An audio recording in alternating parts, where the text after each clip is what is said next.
Good evening, and welcome to the Planning and Zoning Commission meeting for April 9th, 2018. Could we have the roll, please? Tyler Robinson. Here. John Spring. Here. Mitzi Barker. Here. Greg Strike. Here. Danielle Bailey. Here. Jared Gardner. Here. Andre Spinelli. Here. Brian Looney. Here. Seth Anderson. Here. Thank you.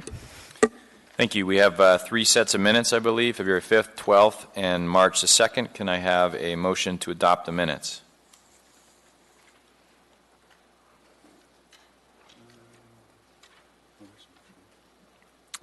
Moved by Ms. Bailey, seconded by Mr. Spring. Any objection to the minutes as written? Okay, hearing none, those minutes are adopted. Next up is disclosures, moving down the line. Jared? No disclosures. Danielle? I was not present at the December 4th meeting, so I will not be participating in case 2017-0124. Thank you. Brian? No disclosures to report. Okay, Greg? No disclosures. No disclosures. Mr. Spinelli? I was absent for the February 5th meeting, so I was not voting on those minutes. Thank you. You can still vote on the minutes, I think, but yeah. Mitzi? Nothing to disclose. Seth? For case 2017-0124, I was not yet on the commission for the original hearing, so I will not be participating. Great, thank you. That leaves us how many for that one? We're still good. We got a full commission here tonight. Very good, and I have no disclosures. Next up is the annual election of officers. Mr. Strike. Yes, thank you. I would move to nominate yourself, Commissioner Robinson, back to the chair position, with the caveat that I know that we have 2 positions open, but these become effective for the next meeting. Okay. Still in for this meeting, but I would nominate you to continue forward. All right. Is there, you want to call it, since it's about me, I feel a little awkward. Do you ask for a second on that one? You have a second. Danielle seconded it. All right. Go ahead and vote.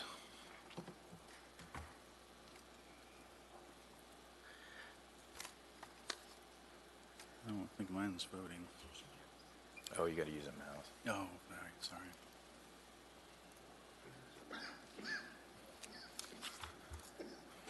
All right, I'm on the hot seat. Thank you, I think. All right, next up, Mr. Strike, go ahead. Yes, I second motion, and if I can move that. And since Danielle seconded that previous one, she's been nominated to fill the vice chair position. Sorry, Danielle. And that's seconded by Ms. Barker. They didn't ask me, but I'd like to ask, is that okay by you? If there is anyone else that has strong enthusiasm for it, I would happily step aside, but if no one else wants it, I will also fill the role. Not that easy. He who nominates get off the hook immediately. Thanks, Danielle.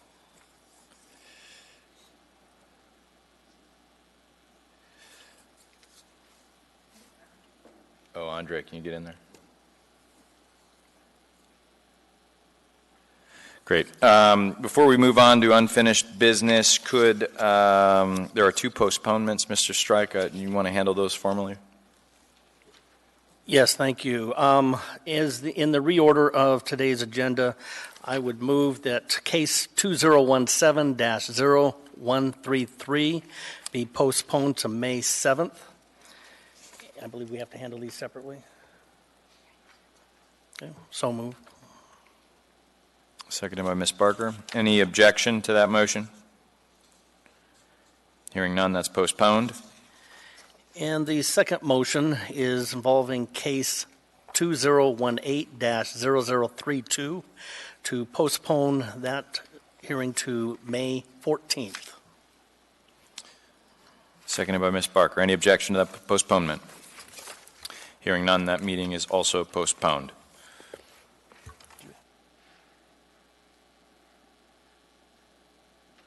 All right, next up is, under unfinished business, case 2017-124, Sears Roebuck and Company remand from Board of Adjustment appeal from Planning and Zoning Commission case 2016-23, a public hearing site plan review per AMC 2155-130 and AMC 2150-320 for a large retail establishment in the B3 district. The public hearing is still open on this. However, we ask that those that testified previously not come up and testify again. I'm going to read the procedure by which the public may speak to us tonight. After staff presentation is completed on public hearing items, I'll ask for public testimony on the issue. Persons who wish to testify will follow the time limits established in the Commission Rules of Procedure. Petitioners, including his and her representatives, 10 minutes, and part of this time may be reserved for rebuttal. Representatives of groups such as community councils, 5 minutes, and individuals, 3 minutes. When your testimony is complete, you may be asked questions by the Commission. You may only testify once on any issue unless questioned by the Commission. An individual may have appeal rights relating to any action the Planning and Zoning Commission takes, except Commission recommendations to the Assembly which are not appealable. Appeals must be filed with the Clerk's office within 20 days after approval by the Planning and Zoning Commission of the resolution, which is the Commission's final decision. A fee for the appeal is required at the time of filing. So if we could start with staff presentation on this case. Thank you, Mr. Chair. On December 4th, 2017, the Commission held a public hearing on case 2017-124. After taking public testimony, the Commission noted that the public hearing is still open, as you mentioned, and made a motion to postpone the decision on the case until amendments were made and brought back to the Commission for review. The Commission requested that the petitioner provide a plan and cost estimate that satisfies AMC 2155-130 requirement that the cost of compliance with the standards set forth in 2150-320 shall not exceed 10% of the project's cost. The total project cost as provided at the December hearing was $2,097,826. 10% of this amount, minus the $33,460 that was already spent on improvements, comes to a total of $176,323. Seritage has submitted exhibits A, B, and C, which outline the proposed improvements they will be constructing. Seritage is proposing to spend $265,155 towards qualifying improvements, which exceeds the required amount of $176,323. The summary of costs found in the attached document total up to lighting improvements, new canopy, light fixture, electrical, and installation of pedestrian lighting on screening wall. And the provided plan and cost estimates satisfy AMC 2155-130 requirements that the cost of the compliance with the standards set forth once again in 2150-320 shall not exceed 10% of these project costs. The department recommends approval of the amended site plan review for the Sears store tenant improvements for Nordstrom Rack, located on the north side of the Sears Mall, subject to the following conditions found on page 13A and 14A of the December 14th, 2000 amended staff report packet, which happens to be page 28 and 29 of the current packet you have before your hand. The petitioner and petitioner's representative is here tonight to answer any questions as well as staff. Thank you. Thank you. Questions for staff? Yes, and through the chair. Question on the staff, on the summary of costs for the new canopy, are you comfortable that that is reflective of the cost and just the canopy and not any of the other appurtenances or the facade that was also improved upon? Through the chair, Mr. Strike, that is the, and I believe the petitioner's representative might be able to elaborate a little bit on that, on what they're doing exactly. But as you can see there, provide in the elevation plans, that's what they provide us with the canopy details. Okay, we'll ask the petitioner or Yeah. request that they address that. Thank you. Thank you. Any other questions? Could you clarify, Sean? We're being asked to find consistency with what portions of code specifically? Both those portions, correct? That is correct. And would you like them eventually as two separate motions? Let's take a look here at the original staff report. The department recommendation, once again, found on page 28 and 29. It was just those 1 through 9. I mean, as we walk through, You can, okay. Yeah. But we're finding AMC 2155-130 as well as 5320, correct? Correct. One of those is the 10% towards improvements, and then the other is the standards what can be improved, Okay. such as lighting, landscaping, things like that. Okay. I had one question, and maybe the petitioner could talk to this, but I just wanted to be clear, I didn't miss it. At our last meeting, before we postponed, it was laid on the table a different layout of the Sears Mall, or of the Sears store, and in effect showed a layout extending what I would describe as a corridor through the Sears store to the eastern entrance. And so the petitioner laid that on our table. I don't see that in our packet here as sort of part of the plan moving forward. And as we deliberate on things like, we certainly heard a lot of testimony related to pedestrian connections and safety and so forth. And I was presuming that that was one of the things that they were committing to address those. So did I miss it in Yeah, here? Mr. Chair, it's page 15. Okay. And you can see there that they're showing, and I'm going to let the petitioner's representative expand on this, Mr. Potter. And you can see there they have that from the mall to the east entrance. And I believe they may be talking to you about sidewalk as well. Okay, but is that part of what's being approved as part of a site plan here? No, this is just kind of showing their future. Remember, they talked about that. This is kind of their future development plan, to my knowledge. But it's in our packet. It's in your packet because it was kind of provided to the commission. Remember that it said, okay, here's kind of what we're going to be doing. And in the next month, you're going to be seeing that case before you. Okay. Just one other question procedurally. I mean, this is a continuation. We don't have many continuations of public hearings, so help me out with this. And Lori, jump in if you need to or no. So I don't know that we have a remaining amount of time by the petitioner. If we invite them up, is it just to answer questions, or are we giving them a certain allotted time? Through the chair to the commission, you can invite the petitioner or petitioner's representative up to answer any questions that you may have or to elaborate on anything that may be unclear to you. Okay. So, but more specific to what our questions are rather than another go-around. It's not a new public hearing. They won't get an additional 10 minutes, but they could certainly stand up there and answer any questions you may have. Okay. Go ahead, Greg. Well, one of the questions I have is that since there is public testimony, they'll still be given an opportunity for rebuttal. For sure. Through the chair, Mr. Strike, if they do have time left for rebuttal, yes. Thank you.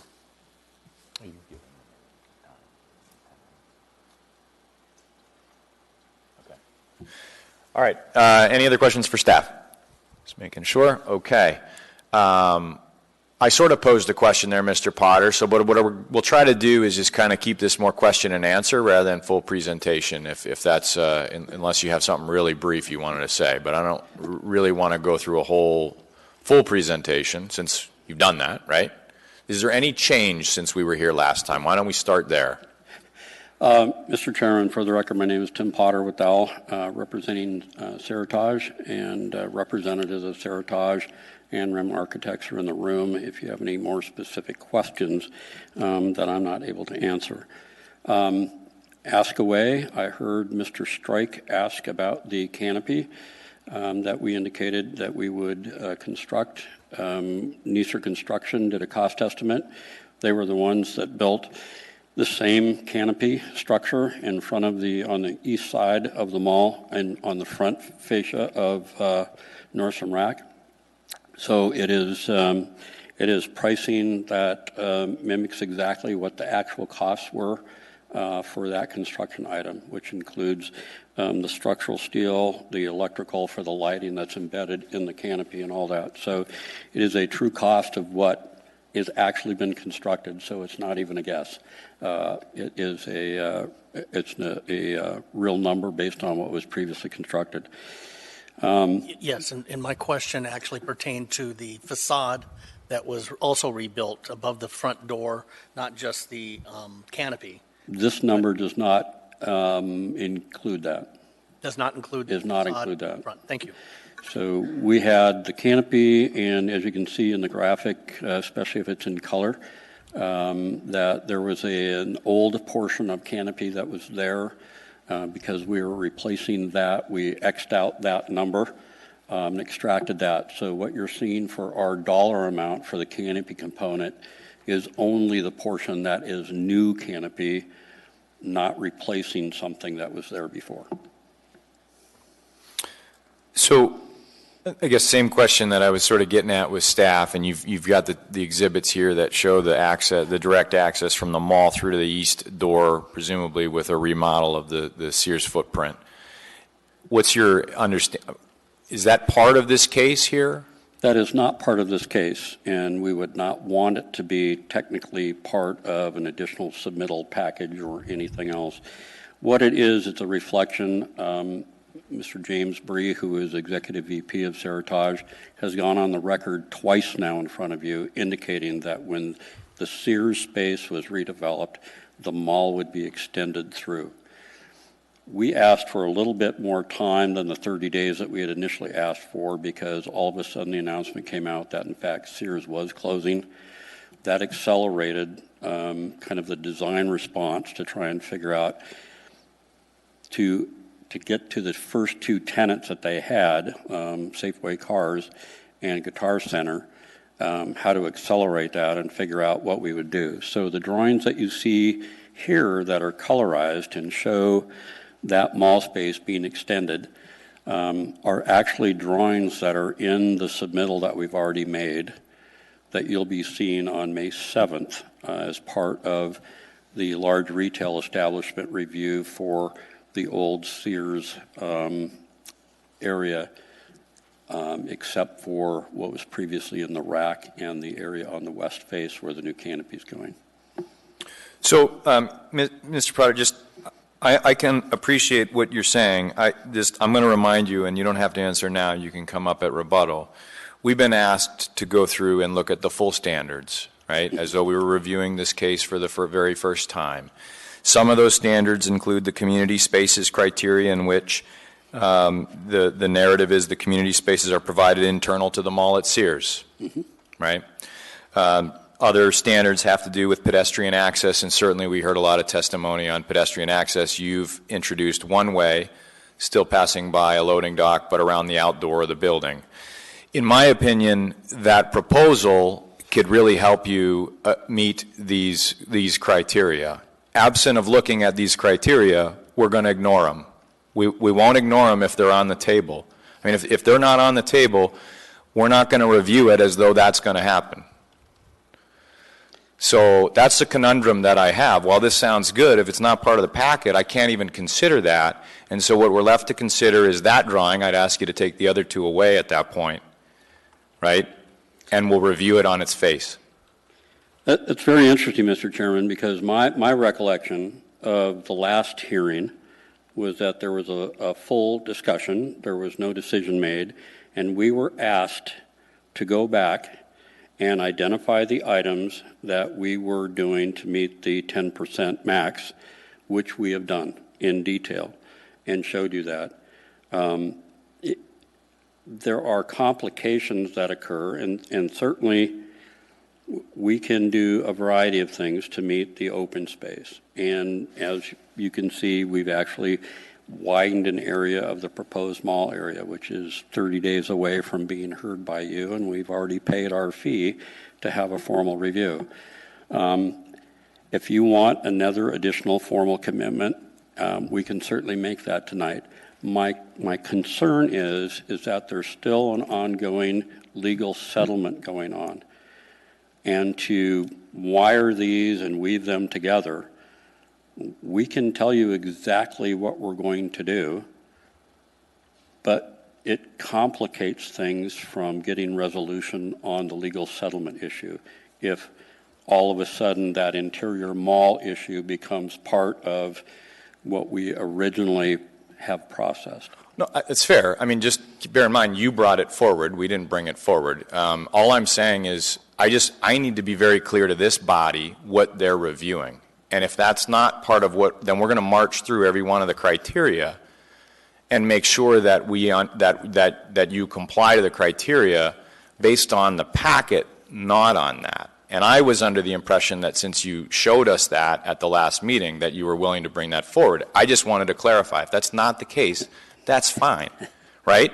But we just, it's a confusing one for us, and that's why I'm trying to clarify it, right? Sure, and I totally understand your position, Mr. Robinson.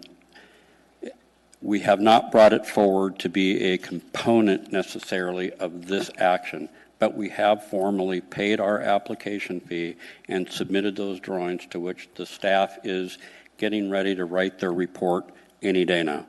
So it is in the queue, and you'll see it on May 7th. Now, could we withdraw? I speculate, where everybody can, that could happen, that we could yank it.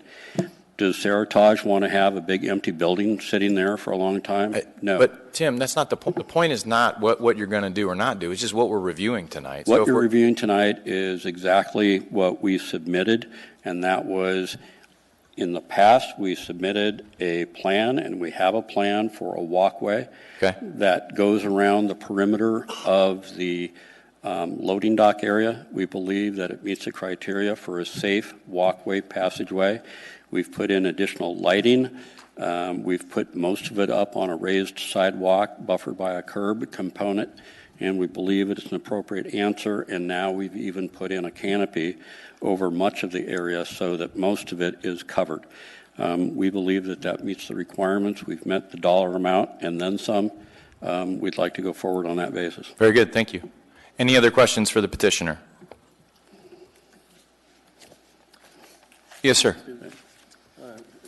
Excuse me, Mr. Chairman. Yes. My name is Joe Reese. I'm attorney for Seritage, and I'd like to just add something to that discussion about the additional extension of the mall space. We are very close to resolving a number of issues with the owner of the mall, and it's a process that is complicated. As you may know, there are several cases, litigation that's going on in federal court and in state court.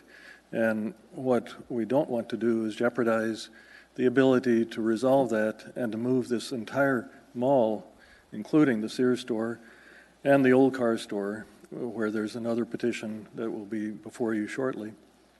And so that's the reluctance to submit, reopen this and submit this as an additional part of the packet. We believe that the proposal stands on its own feet without that, but I think that it is fair to ask the Commission to look at the entire picture and the entire process that's going on in deciding this, because the leases have been signed for that space, as you see. The petition has been submitted. We paid the fee, submitted the petition.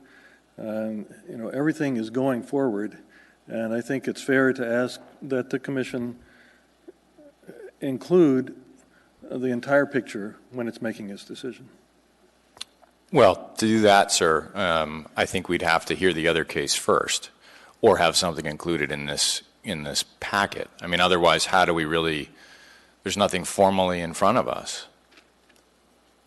Well, is there any reason why this case needs to be heard and deliberated upon tonight before the next one is heard?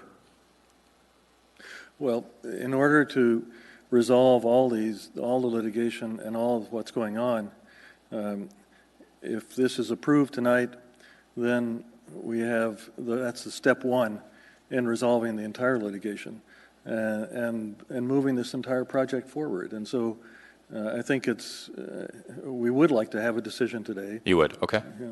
Okay. Very good. Mr. Strike has a question for you. Well, yeah, and follow up to the chair's question and to your last piece, we are being asked to look at the middle presentation as part of the entire package that's submitted here tonight. That might happen. So any approvals made this evening, theoretically, hypothetically, contingent upon final acceptance of what you might present in 30 days? I think that's where the chair was going, is the incumbents upon us hearing this case tonight, subject to a presentation that we expect to see in 30 days, that may or may not pass. We haven't seen it. Yet you want us to take your presentation and apply it to tonight's decision. Well, I'd like to comment on that, Mr. Strike. We gave out the plan that is in here that shows the mall on page 15 at the last hearing, maybe even the one before that, to show that, in fact, it really was Seritage's intent that when the Sears area was redeveloped, when that occurred, it was their intent to include an extension of the mall all the way to the east side. Excuse me, but that was not how that was presented to us in that meeting. It was presented to us as an idea that was on the drawing board. It was not something that you had prepared a presentation on. It was an idea. No, it was a drawing that was laid on the table that night in response to issues that were going on, and Mr. Bree made a second commitment that when the Sears store area was redeveloped, the mall would be extended to the east side of the building to the parking lot. And we, yes, we did submit this on the table. I believe the staff included this in their staff packet. I do recall. I we do did not get believe that but in my letter that accounted for the issues that you asked me to look at and come back with, that we included that in the materials that we submitted to the staff. As I recall, it was presented as an option, as something that we might see in the future. In fact, there was some excitement on here on the commission. Yeah, we thought it would look like a great idea. We're real excited about it too, and I think that's why the commitment was But made. I think it was an idea. In fact, I'm not even sure, but there might even been another option that was presented that didn't break it up. I don't recall offhand on that one. But again, it was presented as an optional idea that you were entertaining. I don't know how far you were in the Just to decision clarify, process. we have on the table, as we submitted before, the option that goes around the exterior with the walkway, lighting, other improvements.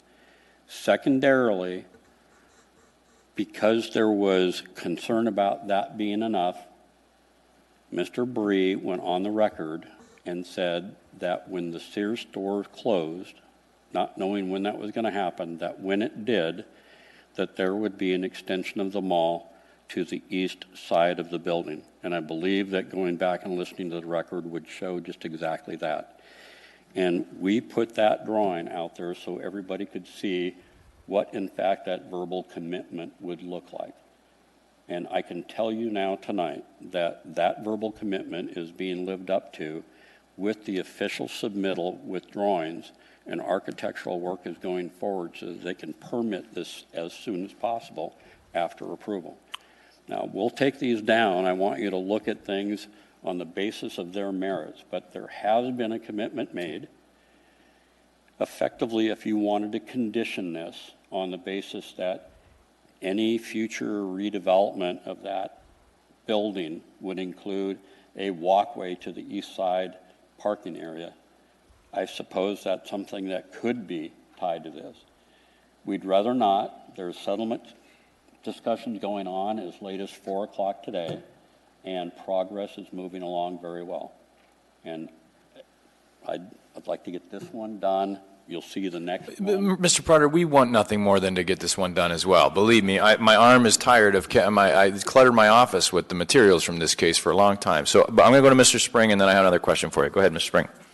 Yeah, I think the solution through the Sears Mall is more ideal than the one around the perimeter. And the ironic thing is that originally when I saw this case, I thought that would be the solution, somehow to connect it through. And I probably would have voted for approval with that new concept without requiring maybe a perimeter walkway. I think the perimeter walkway is going to be still nice to have just for the parking, people who are parking there. But I think I'm leaning towards making that the best solution part of the approval process. Yeah, and I just wanted to point out, we want to understand what we're weighing in on, but in the December 4th packet, this was the image that was shown to us, which was the picture that, and you recall discussion, right, of how you get through the Sears department store, and it actually showed this little roundabout around the central displays and so forth. So that wasn't until the meeting itself that I think that was brought forward. So I just wanted to be clear. So this is what we're reviewing, right? Okay. Anything else before, and you'll have time for rebuttal, but yes, sir, go ahead. And Mr. Spring, I think, the answer is a multi-phase thing. I believe that the walkway around the perimeter is still a valid approach and will be used by customers and the general public that don't want to walk on the walkway out on Northern Lights Boulevard, especially during the winter. So we believe that both are the answer and would like to go forward with that. Okay. If I could, yes, sir. Through the chair, Mr. Strike, my memory isn't always as great as I would like it to be about what was said and what wasn't said. But if you could look at page 7 of 13 of the staff report, it does, at the bottom there, it does say that as far as the optional plan, Mr. Bree had put on the record at the last meeting a commitment that with any revisitation of that portion of the Sears retail area, there will be a continuation of the mall space. So I think that was a firm commitment that when Sears did close, that would be part of what the plan would be, and that still is the intent and the plan and what you have before you. From? 6. It's on page 5. At the top, it says page 7 of 13, but it's your packet, page 5. Thank you. Thank you, gentlemen. At this point, I'd like to open the public hearing. Anyone, or continue the public hearing, rather. Anyone wishing to testify, come on forward. Anyone at all?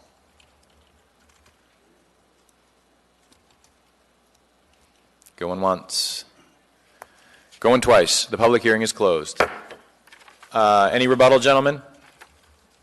Good? Okay. All right, what's the will of the body?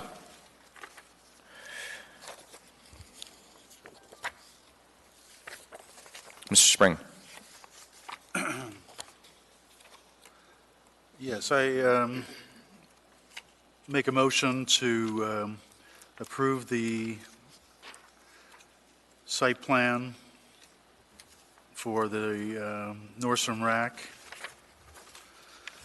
with the conditions of approval listed on page 13A and 14A.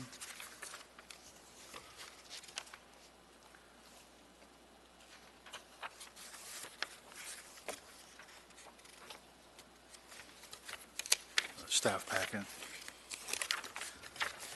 Okay, is that it? Yeah. Yes, sir. Mr. Chair. Okay, is there a second?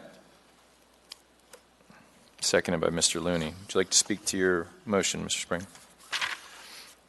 Yes, I think the petitioner, followed our direction that we gave at the last public hearing regarding the need to specify the exact amount of the improvements.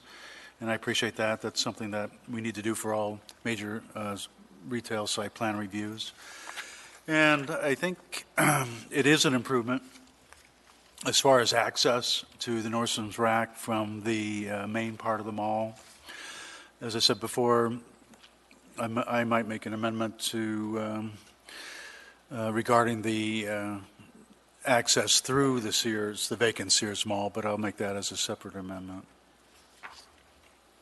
Very good. Anyone else wishing to speak to the motion as it currently stands, or perhaps I'd like to hear from you, Mr. Spring, if you have something coming forward. An amendment? If you got one, you might want to. Amendment is to require that any renovation and reconfiguration of the existing vacant Sears store include a aisleway connecting the main part of the mall to the street frontage on the east. It's a motion to amend the main motion. Is there a second? Seconded by Ms. Barker. Would you like to speak to that? Well, I don't think it's that controversial. I think it seems, there's a firm commitment by the petitioner to do that. The application's been submitted. I don't think it would be a hardship just to make sure that it's established as part of this review. As I said before, I always thought that this was a superior alternative to a route around the building. And I think hopefully it will satisfy the needs of the rest of the mall for traffic to be moved between all the stores, and it will lead to a healthy mall for all the tenants and help to resolve this issue once and for all. Great, thank you. Any other comments on the motion to amend? Mr. Looney, and then I will call on you, Mr. Prater. I appreciate it. We'll if you've got a major concern, we'll ask you, but I want to hear from two others. Brian, go ahead. Just regarding the extension of the mall to the east wall, as long as we understand that's not going to diminish the need to strengthen the pedestrian access on the north of the building, which was part of the original motion. Really, that's our primary,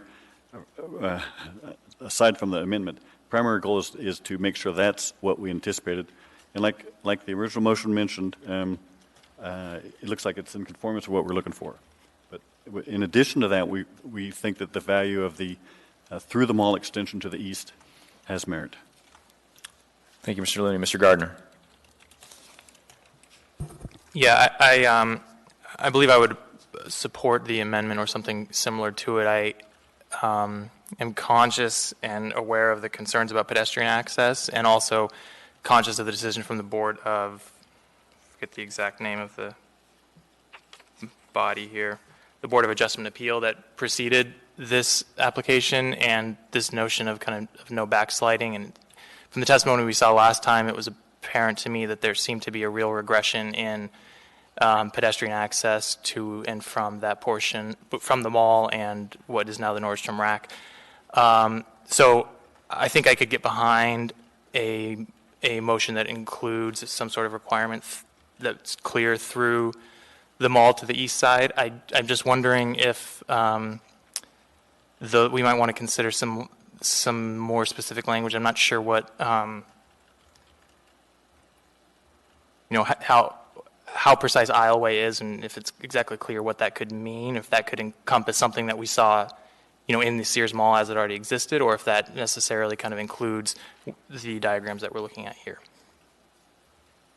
Thank you, Mr. Gardner. Before I call the question, Mr. Potter, you want to speak to that proposed amendment? On the proposed amendment, I think the language aisleway covers it, because whatever project comes forward, you're going to be reviewing in detail, and you can make it as wide as you believe it's appropriate to be. The reason I wanted to get up and ask a question, if Mr. Spring could repeat the language, I believe that he said extended to the street to the east. And I want to clarify whether that's the face of the building and the walkway along the east side of the structure, or is that the new Seward Highway? I appreciate Good. that. I can see why you jumped up now, Mr. Potter. Thank you. That's what happens when you make an ad hoc amendment sometimes. Yes, to clarify that amendment, the aisleway will extend to the front of the old Sears store, to the sidewalk in front of the Sears store. But you mean the door on the east door on the east facade, side. from the mall to the door of the east facade, yes? East facade, right. Okay. Any other comments on the motion to amend? Please vote. Yes, just the motion to amend.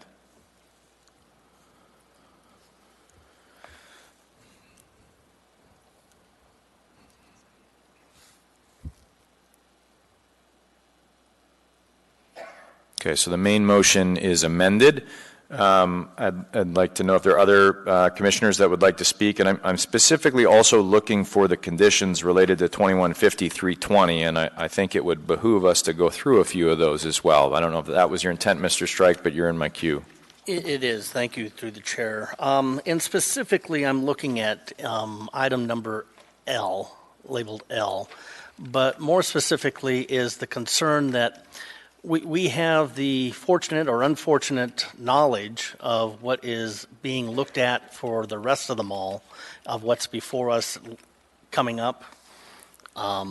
what the petitioner said they have forthcoming in 30 days, as well as another case I think that's coming before us. And one of the concerns I have is consistency, that we are, as a body, viewed as being consistent across the board for this development, and not viewed later as being inconsistent.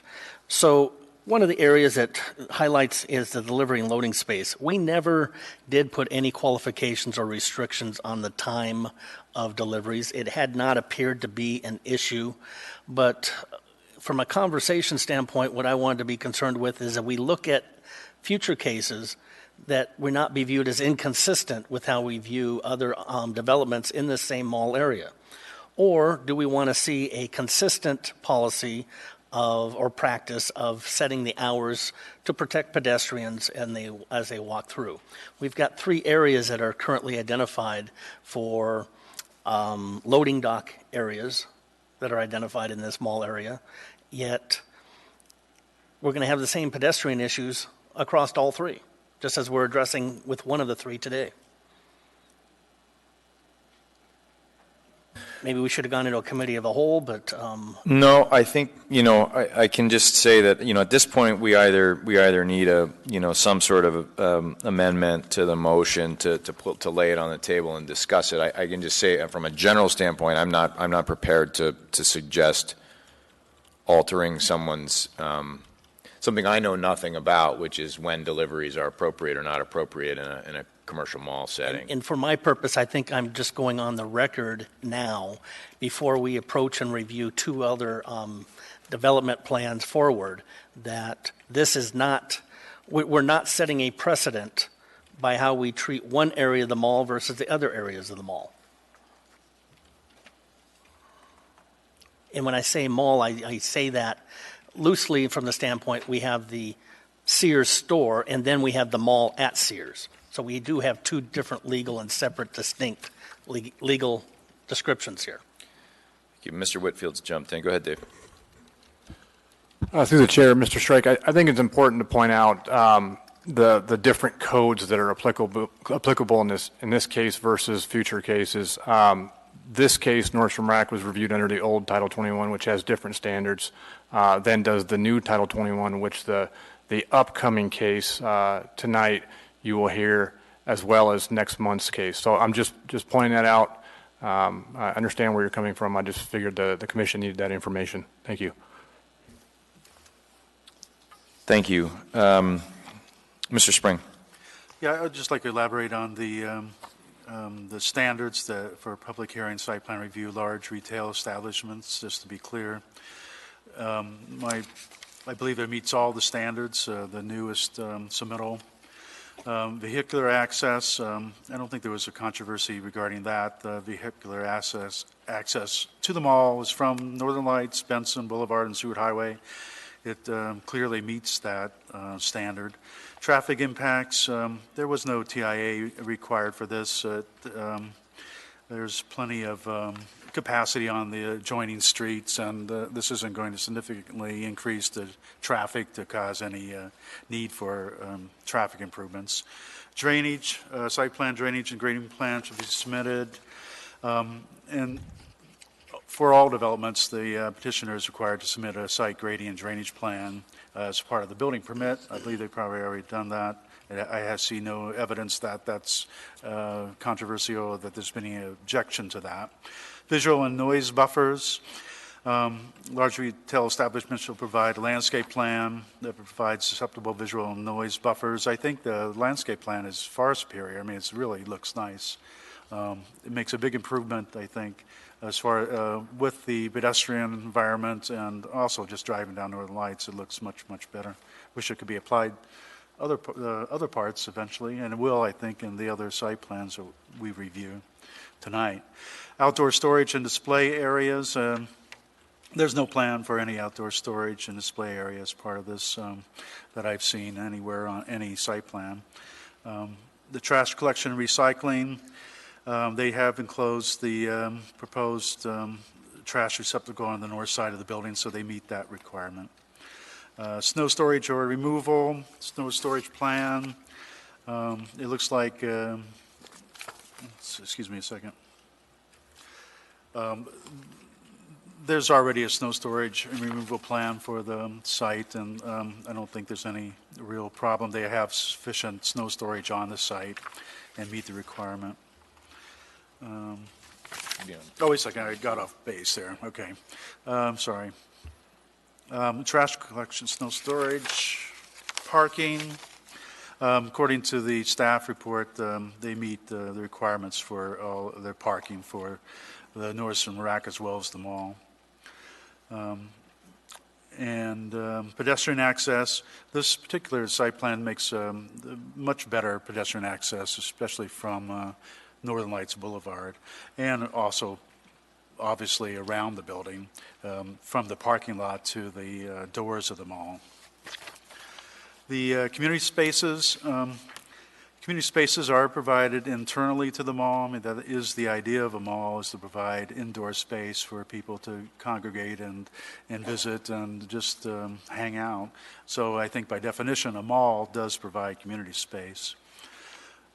Delivery and loading spaces. Delivery and loading operations shall be designed and located to mitigate visual and noise impacts. The loading dock is on the north side of the building, and they have made painted and used materials that are designed to mitigate the visual impact of the building. I don't think there'll be any noise impacts any more than any other loading dock or delivery. Exterior signs, an exterior sign plan with respect to the needs of establishment to establish its location. Excuse me a second. There is no new signage included in the project. Exterior signage will be provided under future tenants and permitted separately by the building owners. Outdoor lighting, the application states that, and I think staff supports that, the downlighting is sufficient to be to reduce the effects of lighting in the surrounding area. No new site lighting is proposed. Northern design elements. The east side of the mall has a entry feature. They also incorporated new canopy on the west side, according to the new submittal, and that's part of the improvements, I think, of the overall improvements that are required for to come into conformance with retail's site plan review. Aesthetic characteristics. The facades and exterior walls, including the side and back walls, be designed in order to reduce the appearance of massive scale or a uniform and personal appearance and to provide visual interest. I think there were some improvements on the north side, I believe, to enhance the visual appearance. I saw nothing in the staff report that suggested they weren't in compliance. The existing Sears store entry was remodeled, I think, with a parapet to break up the front face of the mall. So that helps to improve the aesthetic characteristics of the mall. And is that the last one? Oh, yeah, well, there's aesthetic characteristics. There's several parts of that, the facade and the exterior wall. Detail features, the design shall provide architectural features that contribute to visual interest at the pedestrian scale. And the exterior renovation is an improvement of the existing facade. It was pretty bland beforehand, and I think it is some improvements. The Nordstrom entryway is aesthetically acceptable, I think, and it's improvement overall on that east side of the mall. The roofs, there's really no changes in the roof lines or the heights, so I don't think there's any problem with the acceptance of that condition or that standard for roof design. Materials and color. Buildings shall have exterior building materials and colors that are aesthetically pleasing. It looks like it's all very consistent. The renovations on the exterior facades are very consistent throughout the renovation, or the improvements. I see no objection from staff regarding what was proposed and what I hope we'll finally accept. Outdoor lighting. Oh, wait a second, I went back, didn't I? Sorry. Materials and color. Materials of color are very consistent throughout the renovation. It's consistent with the rest of the mall. It doesn't stand out to be any aesthetic problem. Entryways should be designed to orient customers and add aesthetically pleasing character to the building. The entryways, there were several additional entryways, the Nordstrom Rack and additional entryways on the west side of the building. They seem to be acceptable and very standard as far as providing protection from the weather, and the design elements are acceptable. Screening of mechanical equipment, roof or ground mounted. The screening that exists on the north side of the rooftop Sears building blocks the mechanical equipment sufficiently, so there's no problem with that standard being met. I think that's all the standard. Thank you, Mr. Spring, for your views related to 2150-320. I think you previously talked about the 10% rule, and basically 2155-130, I think it is, this body has found that full compliance with the large retail establishment would require such significant changes to both building and the site that it would cause undue economic hardship to the owner. And so what we have here is a presumption that it's the existing site plan before we started this case was an approved site plan, even though clearly it differed from the standards that were written much longer after the construction of the original building. So they have applied the quote-unquote 10% rule adequately, and I think the Commission and Mr. Spring's findings show that the site plan is consistent with 2150-320. I'm further, we did hear quite a bit of public testimony on this case at a previous meeting, and a lot of that testimony was centered on patrons to the overall mall being able to navigate and wayfind, and I believe there's also a commitment to add some wayfinding from the mall to the Nordstrom Rack. And further, the Commission has indicated a condition to go along with the approval that says any reconfiguring of the Sears store will include a more direct passageway through to the east side, and I think that will be an excellent enhancement at some future stage. So with that, I'll be supporting the motion as amended here this evening, and I ask for a full vote.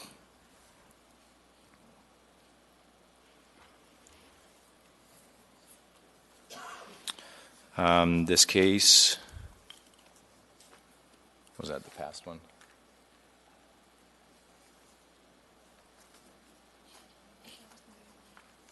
Are you waiting for someone? John, you gotta use your mouse. I did.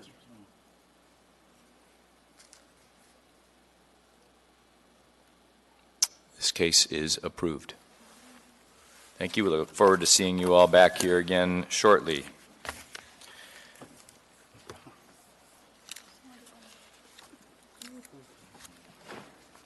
Everybody ready to roll right away? Oh yeah, we got to find Danielle back wherever she's hiding in the library, so hang with us just a couple minutes.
All right, thanks for that quick pause. All right, next up is case number 2018-33, Rancho Mesa Partners LLC, conditional use permit for the bulk storage of hazardous materials for proposed Rancho Mesa bulk fuel storage and terminal facility in the I-2 Heavy Industrial District within the Port of Alaska. Could we have a staff report, please? Thank you, Mr. Chair. I want to point out that the Fire Marshal Hall, and her deputy are both here to my left, and should you have any questions for them, they'd be happy to try and respond to them. The project location for this site is kind of tricky because it's a very large parcel, but it's the area for this project is in a significant minority of it. So you can see the project location on pages 12 and 18 of your packets. This is the spot that would be leased by Rancho Mesa from the port. There are no plans to develop elsewhere on that large tract or to build anything closer to the neighborhood. And the geology of the land may not support any further development either. So those are just helpful, maybe background things to know. This is a request for a conditional use approval of 3 new fuel tanks at the Port of Alaska in the I-2 Heavy Industrial District. None of the state or municipal reviewing agencies objected to the request. Watershed Management Services requests 2 conditions of approval related to stormwater runoff and spill prevention. These should become conditions of approval. Also, you can see the fire department's comments, preliminary comments on this case on page 25 of your packet. There were 316 public hearing notices mailed on February 28th. No responses were received from the public. The president of the Government Hill Community Council provided a letter stating the council's opposition to the project. The letter is attached on page 31 of your packet, as well as the applicant's written responses to questions that were posed to them by the Government Hill Community Council's Committee on the Port of Alaska. In conditional uses, there are approval criteria. The first approval criteria, number 1, is about the comprehensive plan. Policy 7 and 26. Policy 7, avoid incompatible uses adjoining one another. The petition site is surrounded by the Port of Alaska-owned land on all sides and by other fuel storage tanks on 3 sides. The nearest residential structure is more than 600 feet away, and by my measuring on our GIS information, it appears to be a straight line greater than 700 feet from the nearest residential structure. Policy 26, key industrial lands such as industrial reserve designated on the land use policy map shall be preserved for industrial purposes. The Port of Alaska has important industrial lands to both the municipality and to the state. Preserving industrial lands for industrial uses is a community need. Industrial uses like bulk fuel storage facilities are an essential component to the mix of uses, industrial, commercial, institutional, residential, park, et cetera, that support a thriving economy. Approval criteria 2, consistency with the purpose and the intent of the zoning district. The purpose of the I-2 Heavy Industrial District is primarily an industrial activity area and reserved for public and private heavy manufacturing, warehousing and distribution, equipment, material storage, vehicle and equipment repair, major freight terminals, waste and salvage, resource extraction and processing, and other related uses. Approval criteria 3, it has to do with use-specific standards, and there are none for this use. Approval criteria 4, the site size, dimensions, shape, location, and topography are adequate for the needs of the proposed use and any mitigation needed to address potential impacts. The site size, location, and topography are adequate for the proposed fuel tanks. The site is flat and situated near other fuel tanks within the port security area. The site is located in an ideal location for connecting to the existing fuel pipeline infrastructure at the Port of Alaska. The application includes hazard identification study, a fire hazard study, and a visual simulation from 6 points within the Government Hill neighborhood. This project does not appear to create negative impacts, including health and safety and visual impacts. These tanks will have a lower finish grade than the existing neighboring fuel tanks. Approval criteria 5.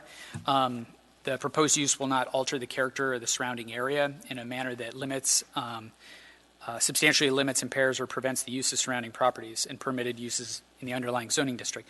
The Port of Alaska is the primary location for fuel imports to Alaska. 90% of the gas delivered to South Central Alaska is stored here, including delivery to J-Bear, Eielson Air Force Base near Fairbanks, and Ted Stevens International Airport. This fuel storage project will not alter the character of the surrounding area in a manner that substantially limits the use of surrounding properties. The uses surrounding this site are other fuel tanks within the Port of Alaska security area. Approval criteria 6, will this be compatible with uses allowed in adjacent properties in terms of scale, site design, operating characteristics? The proposed fuel tanks are similar in scale to other fuel tanks in the immediate vicinity. The site lighting will be directed downward and not contribute to light pollution. No trucks will be required for transport any fuel. This will all be done by pipeline, both offloading from ships and then delivering to Ted Stevens Alaska International Airport. Approval criteria 8, any significant adverse impacts that will result from this use. The site is surrounded on 3 sides by major industrial activities within the Port of Alaska owned vacant land, except for the Port of Anchorage owned vacant land to the east. It does not appear that Government Hill neighborhood would be adversely impacted by these 3 new tanks. The Shannon and Wilson Incorporated report conducted a geotechnical investigation of the site to determine the best tank foundation and containment area design. Great Northern Engineering completed a hazard identification study, which informed the risk mitigation strategies like the foam fire suppression system that will be employed at the site.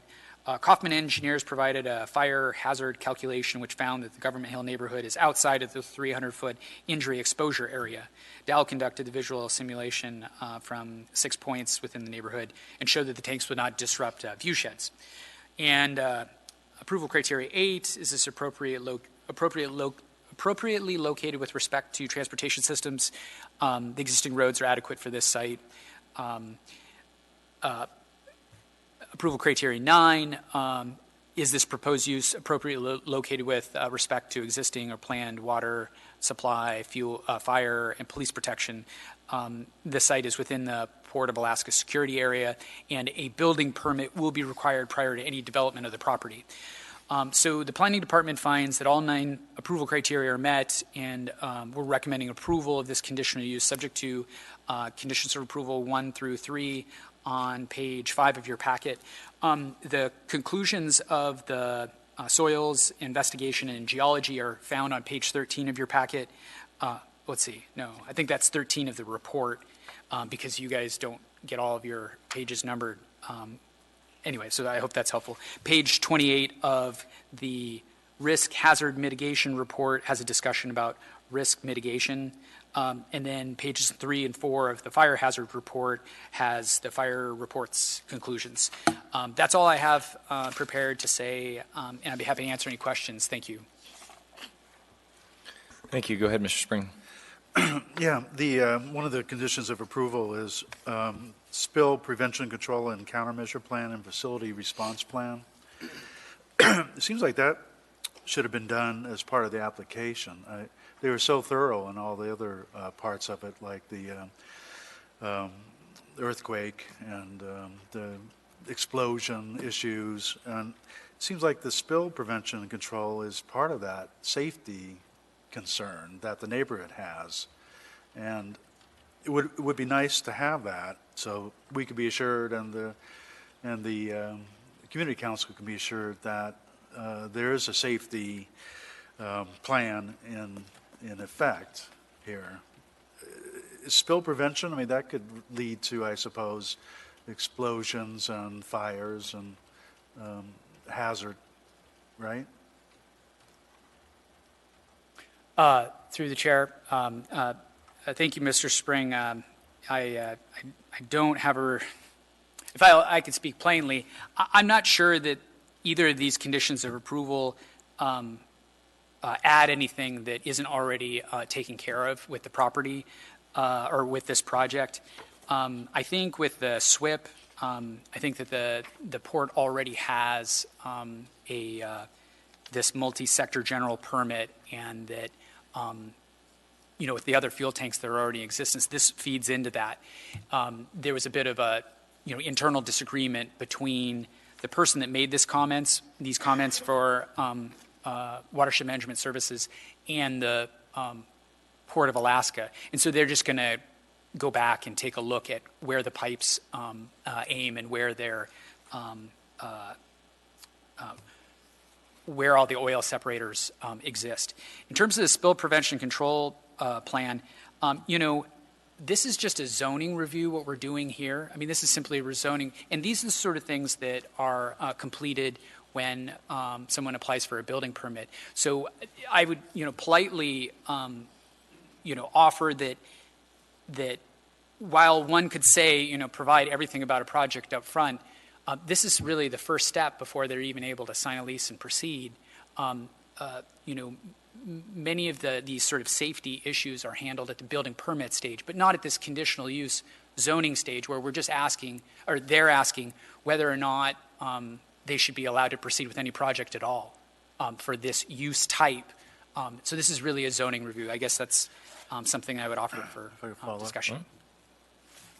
Well, usually I accept that answer for most of the, building permit will take care of it. But this leads to one of the conditions of approval, which is the proposed use is compatible with uses allowed on adjacent properties in terms of its scale, site plan, operating characteristics. And this is an operating characteristic. This is emergency response, spill prevention control and countermeasure plan and facility response plan. So it's something that, thinks that it might have external impacts, and something we need to consider, I think, as part of our review.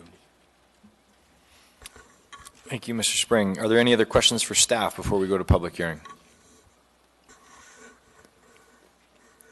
Mr. Anderson. Just quick, has the Geotechnical Advisory Committee looked at the proposed project and site, and did they have recommendations? Not yet. The Geotech Advisory Committee is activated at the building permit stage.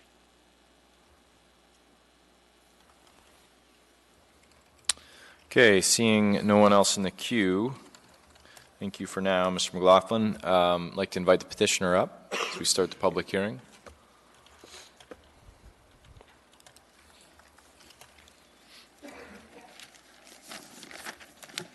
Hello, I'm Michelle McNulty with Dow.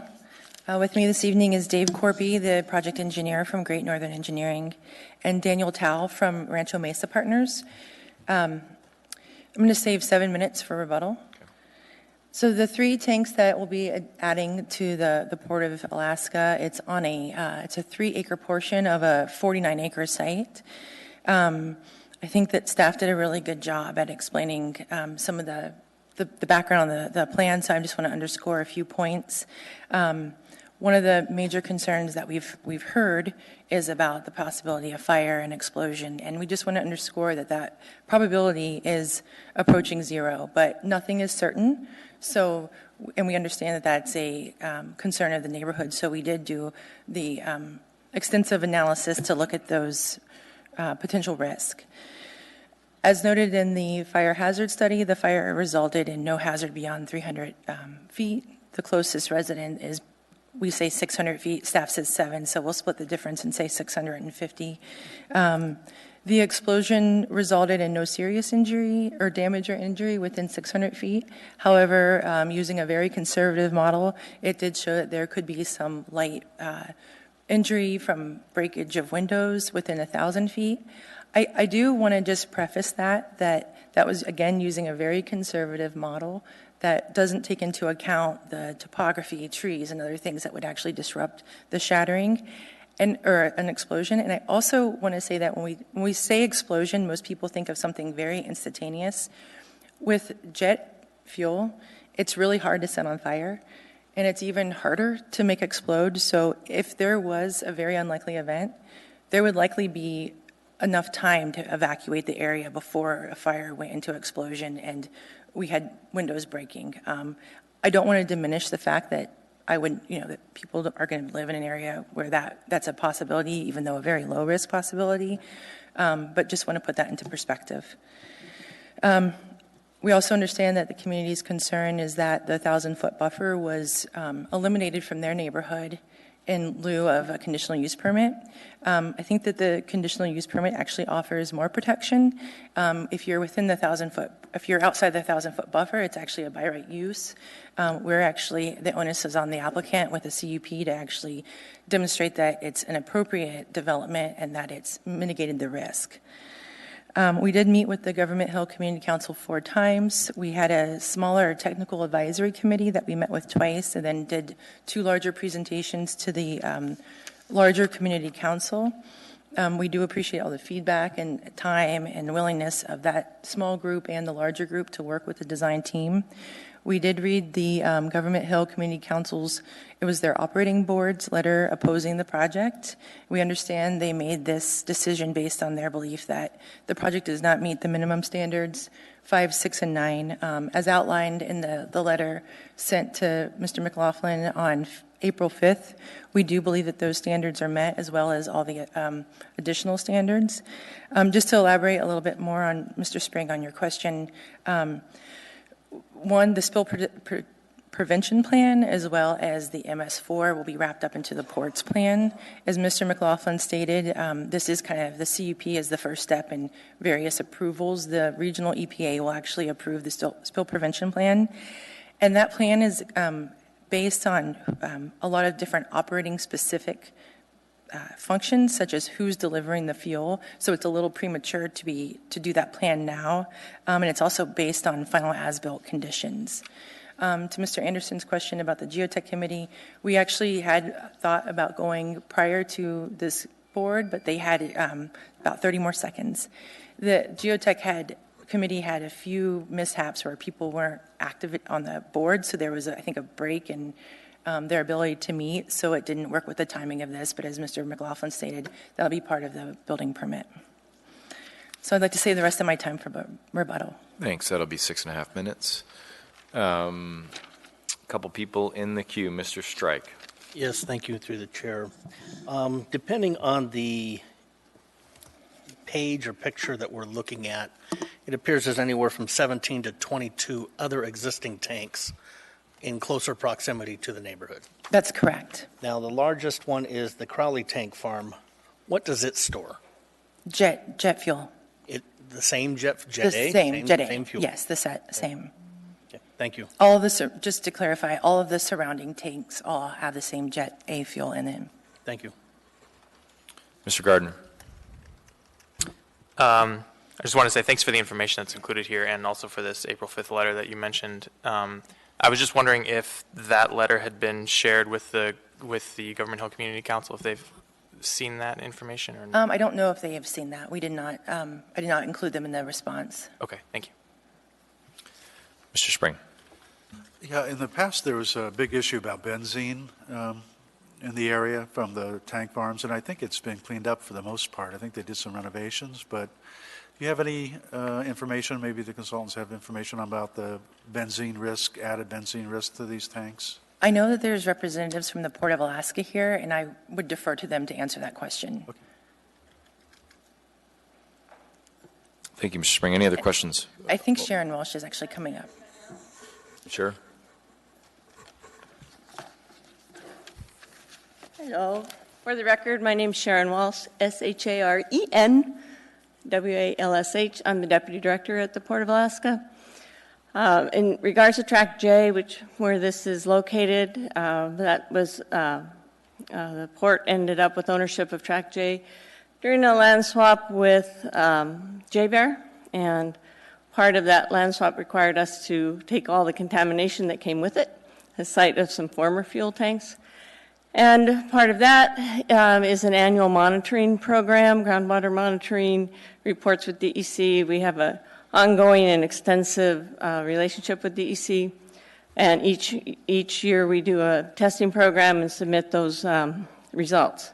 And over time, the contaminant levels are dropping to the point that this year they have told us we no longer need to do groundwater monitoring, just surface water monitoring. So we do closely watch that, and we don't have any, I guess we would say, free benzene floating around in the air at this point.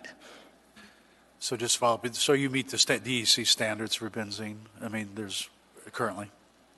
As far as air or? Air, yeah, primarily. as far as air, yeah. Okay. Mr. Strike? This is the question.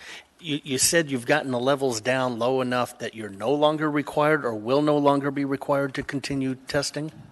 We are, as of this last report that was this is fairly recent decision by DEC, that they have said that we have to continue to monitor, do surface water monitoring, but they have at this point for Track J determined that groundwater sampling is no longer necessary for this particular area. And what is the port's intent with that determination?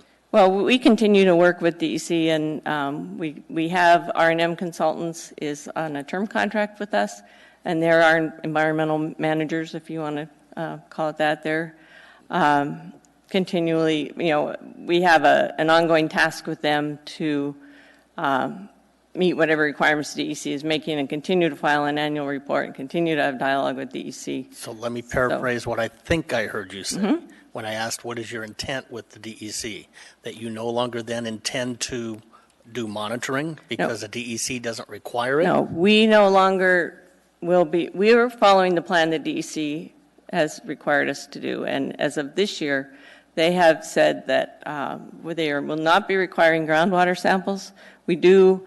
That would be subsurface samples. We do continually monitor surface water samples, so they'll be doing inspections. Their technicians will be coming down and taking water samples. What I'm trying to ascertain is this: if your goal is to meet the minimum, or if your goal is to continue the practice, even though it's no longer required by the DEC.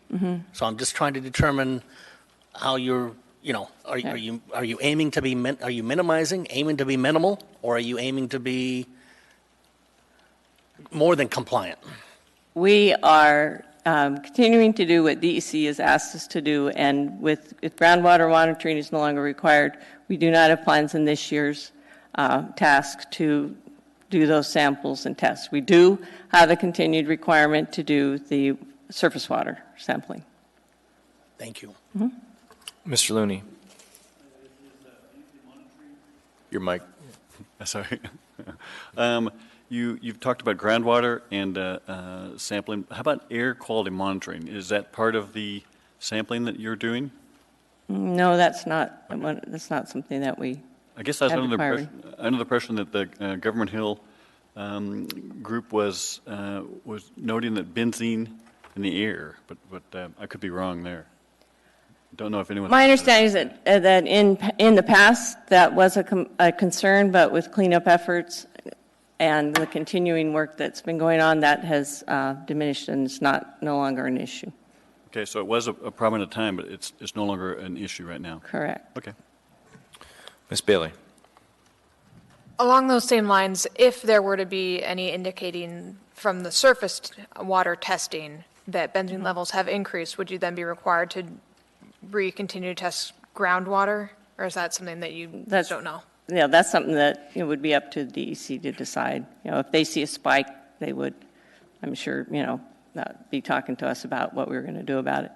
And I would like, I'm sure Mr. Corpy can speak to it further along, but there's also, when a work like this is done on the port, in any kind of excavation that happens on the port, we have to do contaminated, anyone doing excavation has to do a contaminated work plan, how they will handle contaminated soil.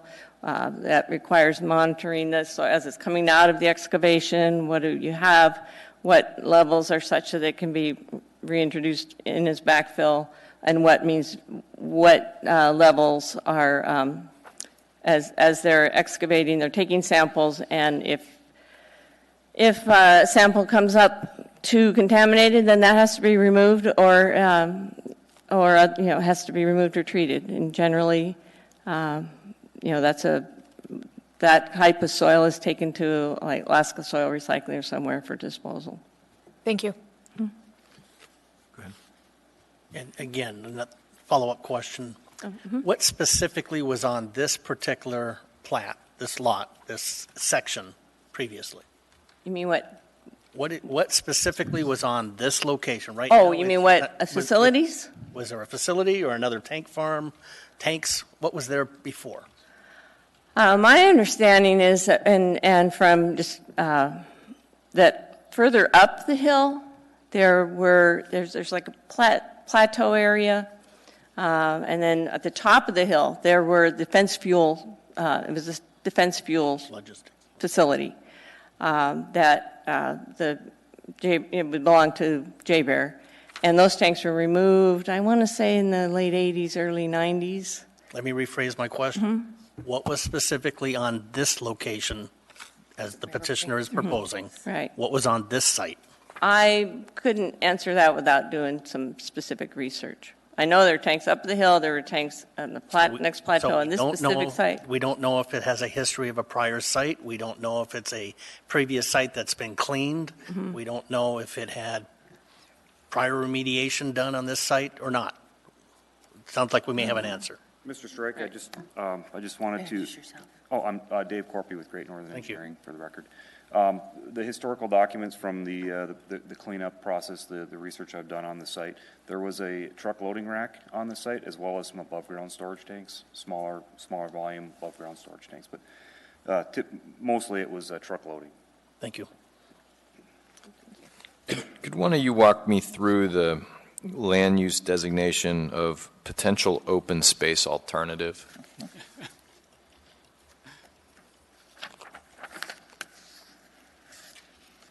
And so, just so I'm clear on what you're asking, I mean, just kind of what's the intent of that zoning or that land use designation and? Yeah, I guess, I mean, I could ask the planning department too for their view, but from the point of view of the Port of Anchorage, how did you interpret that when that designation was, put on land owned by the port, and how do we, obviously we need to find consistency with our planning documents. So how are we sort of treating that? Does it have something to do with the land that's not part of the petition site here today? Maybe you could walk me through that. And I think you're specifically referring not to the land use policy that designates it as airport, railroad, or port facility, but to that open space designation. It's this hashed, it's colored airport, railroad, or port facility with a hashed mark on top of it. And the entire site, including the petition site. And the the hatching, to my understanding, designates it as considering it for open space.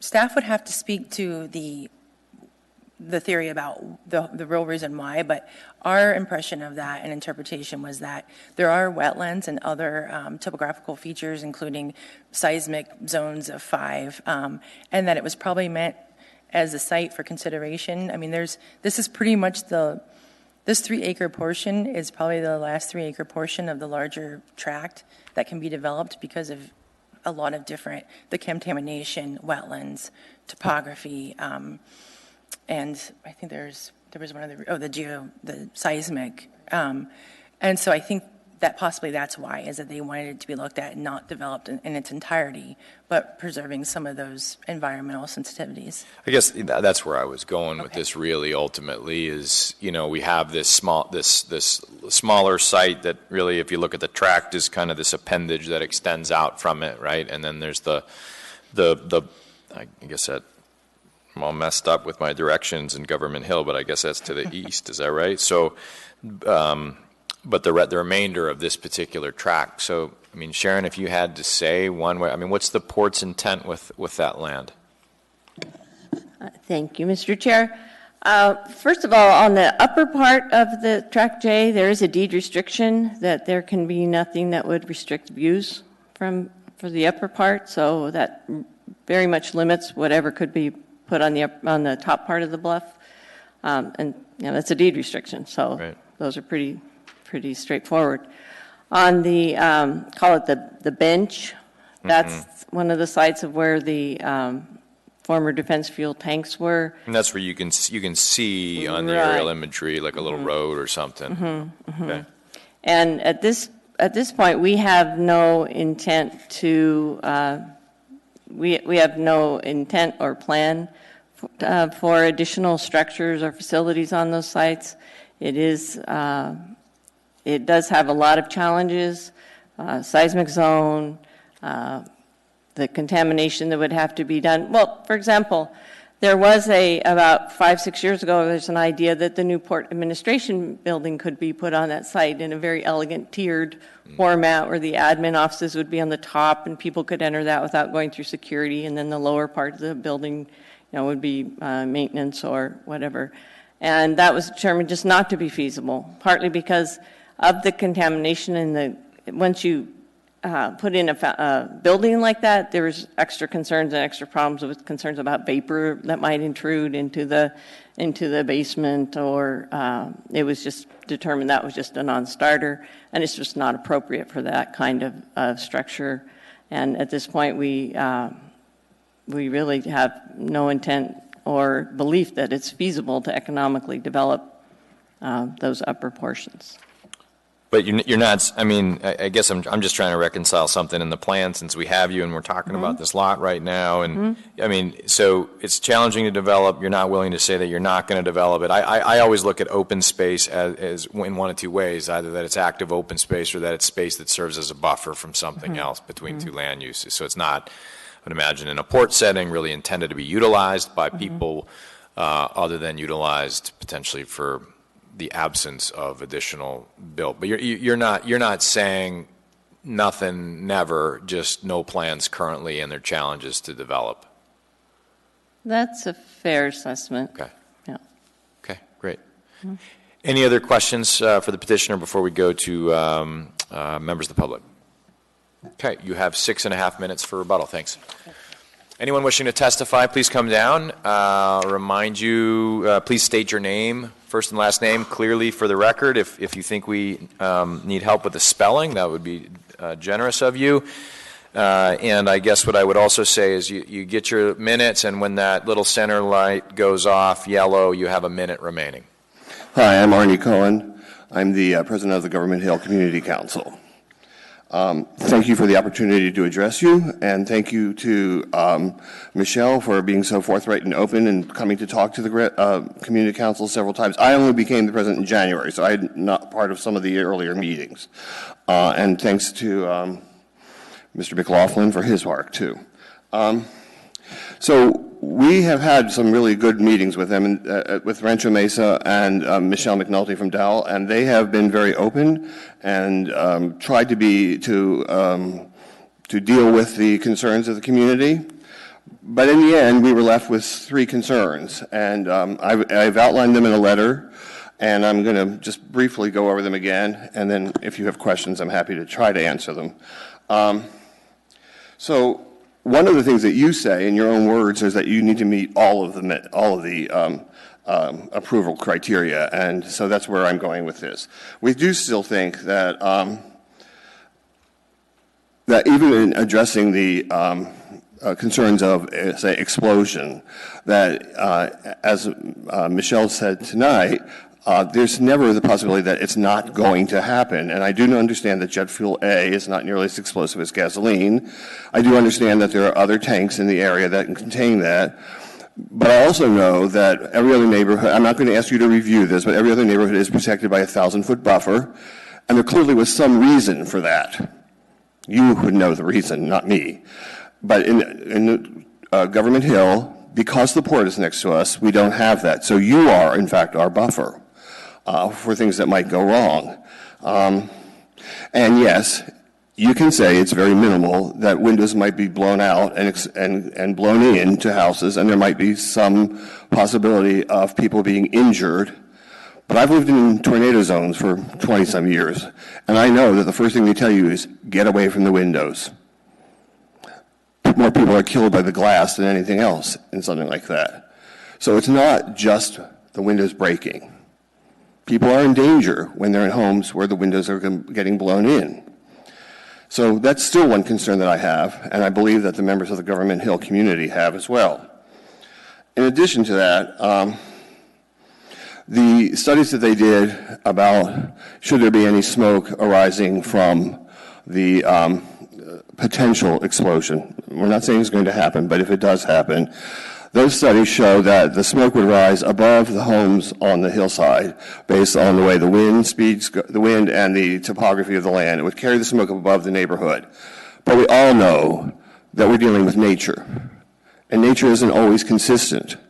So that doesn't mean that because they've done a study that shows in 90 or 95 or 99% of the time that the smoke is going to rise above those homes, it just means that that's what their model shows.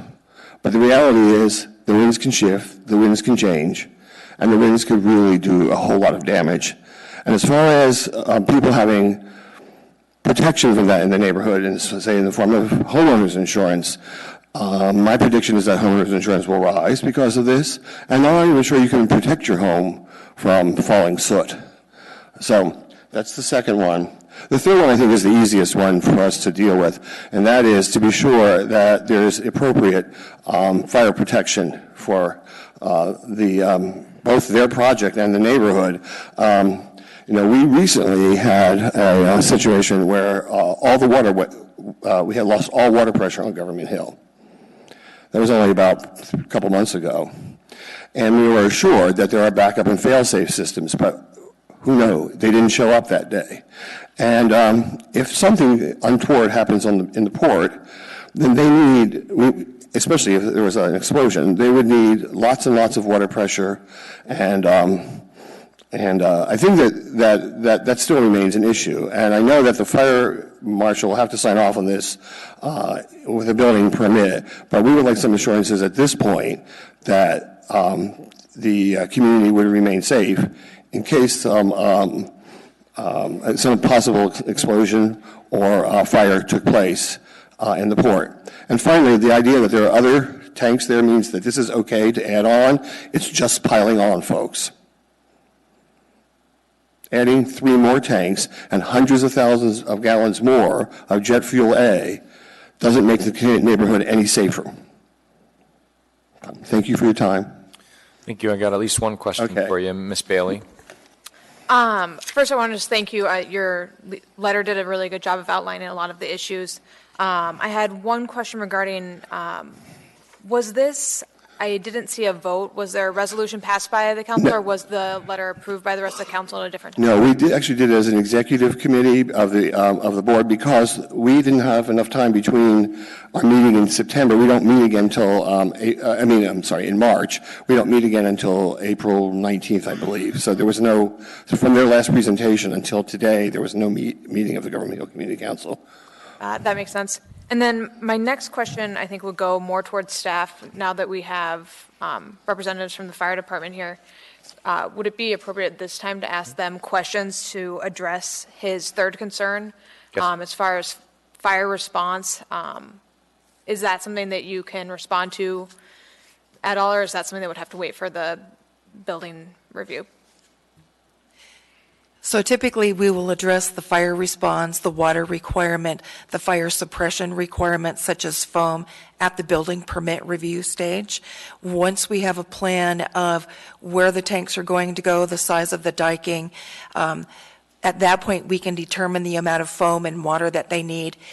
If for some reason they can't meet that minimum requirement, then we would not approve it and the project would not go forth. But that is absolutely reviewed at the plan review stage. All right, thank you. Thank you, Ms. Bailey. Mr. Strike, question. Yes, quick question follow-up. Did the executive committee vote? Yes, I believe we did. And the vote was? 3-2, I believe, not to approve. Okay, thank you. Thank you. Mr. Looney. I guess on the same line of questioning, the executive committee, the petitioner mentioned a focus group, I think, for that was before my time. I don't know anything about that. I guess if she comes back, I'll have to ask questions about that. That's not. I'm not really sure. That was before me, wasn't it? We formed it before. Yeah. Was it more like a special advisory group that you mentioned during your? Yeah, so it was, so I think your question may be were the members of the smaller focus group part of this executive board decision? And I don't know the answer to that, but there was a small group made up of members of the community council, and I believe some of them are members of a port committee that are a subsection of the Government Hill Community Council. So Steve Gerlich, Stephanie Kessler, and Bob French made up that smaller group. Okay. And whether or not they're on the executive board, I don't know. Okay. Thanks, Michelle. Thanks. But I can answer that. Two of them are, but those two actually couldn't show up at the meeting, so and I was wrong, it was actually, I think, 3-1, not 3-2, 3-1. Let me correct that, 3-1. So there was, I'm trying to think, me, Peter, 3-1. Go ahead. Follow up. Have you seen the rebuttal from Dow? I was given that letter by Mr. McLaughlin when I arrived tonight. So you have a copy now? I do have a copy with me, yes. Brian, are you back in the queue, or is this from before? From before. And maybe I could go to staff while you're up there, since you brought it up. You asked the question, the reason for the 1,000-foot buffer. Francis, do either you or Cleo have any insight as to where that came from?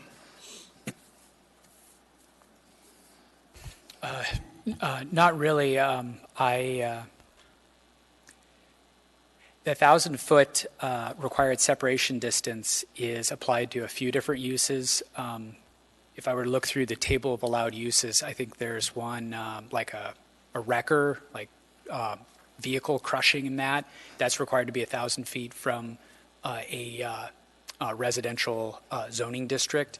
There are a few other sort of heavy industrial types of uses that apply medical waste recycling or medical waste processing. That's another one. So there's a few use types that are allowed in industrial districts or maybe a conditional use, but there's a use-specific standard requiring a minimum of 1,000-foot separation distance.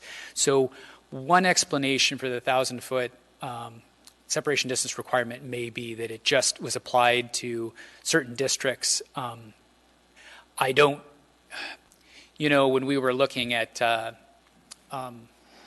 the regulation, these rules regarding the 1,000-foot separation from bulk storage of hazardous material, we look back into that, and I just can't on the spot remember. It was a little cloudy where it may have come from. It's okay. Not. I don't think it's based on necessarily a specific. I'm sorry. That is based on a scientifically proven, safe zone or something like that. Yeah. Cleo, any guidance in the fire code on these types of uses? No, the fire code has its own distance requirement, which is actually less than the 1,000 feet. In this particular case, it was a Title 21 requirement, and we have nothing to do with Title 21. Mm-hmm. Do you happen to know if the separation distance is like 600 feet, 700 feet, less than 600 feet? It's probably, without having the book in front of me, I would say it's less than 300. Yeah. Okay. Thank you. Thank you, sir, for your testimony. I appreciate it. Thank you. Anyone else wishing to testify, please come forward.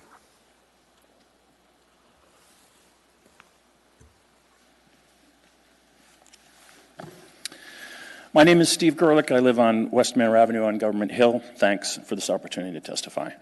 I'd like to make my point today by way of an analogy. All airports have what's called a safety apron in front of their runways. In fact, when you're driving by Merrill Field on Fifth Avenue, there's one at the end of their runway. You can see it. It's that big open space next to Peggy's Cafe. Now, suppose a developer came here today and was proposing to build an apartment building on that open space. It's a good location, great views, lots of parking, close to downtown. And with regard to safety hazards from aircraft operations, the developer might tell you, aviation is a highly regulated industry. It's safer than it's ever been in the past. All the pilots are rigorously trained, they're licensed. The chance of an accident is very unlikely. In fact, they might say it's 0.00x% per year with a recurrence interval less than the design life of the building. And they would say there's other buildings there. There's a control tower and hangars right next to the runway. So we believe it's safe to build an apartment building there. But what you would have to say is that the families living in this apartment building have nothing to do with the aviation business, and the consequence of a crash on them would be just devastating to them and the city. And therefore, that's what safety aprons are for. Now, back to Rancho Mero. They proposed an industrial development with a very large footprint of dire consequences. In fact, the footprint even reaches beyond their lot lines. And they shared with us a diagram that shows the zone or the footprint of breaking glass, injuries, extends well into the neighborhood, several blocks onto West Cook Avenue. So, in our analogy, this is if they were proposing to build a runway right next to Government Hill, and those dozens of homes and families would be just square in the middle of that safety apron. Clearly, that doesn't meet the standards of land use compatibility. Thank you. Now, I do have another issue. I'm very concerned about the discussion you just had on benzene does not reflect what the council's concerns were back when this happened, and I wonder if I could have just 30 seconds to clear that up. You still have 50 seconds remaining. Okay. So there was a little bit of concern about the contaminated soil because of the tremendous amounts of fuel that was spilled over the times, but the concern on benzene in the air was from when the tanks fill and empty. In the past, there was just liquid there, vents open to the sky. So as they filled up, all that vapor space would get blown out of the neighborhood. After a long discussion like this, regulatory action, floating roofs were put on the tanks with a wet seal. But that still allows vapors to come up. And quite frequently, when you're standing on the bluff, you can still smell the fuel, that greasy sort of diesel smell, whenever they're loading. So I don't think that issue is completely dead yet. They've never done any testing afterwards to see the effectiveness of that measure. Okay. Thank you. I got at least one question for you. Mr. Anderson, go ahead. Hey, Steve. I think in your email you referenced a HUD document that gives a separation distance. Correct. I don't know if you'd had a chance to see the response from Dow or not, maybe not, but they had a response. No, I haven't. My concern is that a lot of the calculations that you're seeing here are for industrial neighbors or for the fire department in terms of making sure that's enough room for a fire truck to get through and fight the fire. It's not specifically to answer the question of a family in a structure living nearby, what is that appropriate distance? Now, there are a number of engineering and insurance companies that specialize in this. It's called facility siting analysis, Baker risk analysis, DMV out of Denmark. They do it for the oil and gas industry. I would more credibly believe what they came up with for separates and distance for an industrial neighbor, for a home, a family, a school. They are two different animals. Thanks. I think the HUD document has like a sliding scale based on an energy or a dissipation. Sorry, I'm not real familiar with how these things work. It's a screening. Yeah, screening tool. so But the concern was the response from them was that it's not actually 1,000 feet from HUD, that if you look at the buffer for the energy wave, that it's closer than that. And I guess just wanted to know if you had seen that. No, I have not seen those calculations. But when your screening says you need to be 1,200 feet away, and you say, oh, the answer is 20% or 25%, I think that needs to be looked at, especially when you're talking about, unrelated public who are getting close to an industrial operation. Thanks. Thanks for your testimony. You're welcome.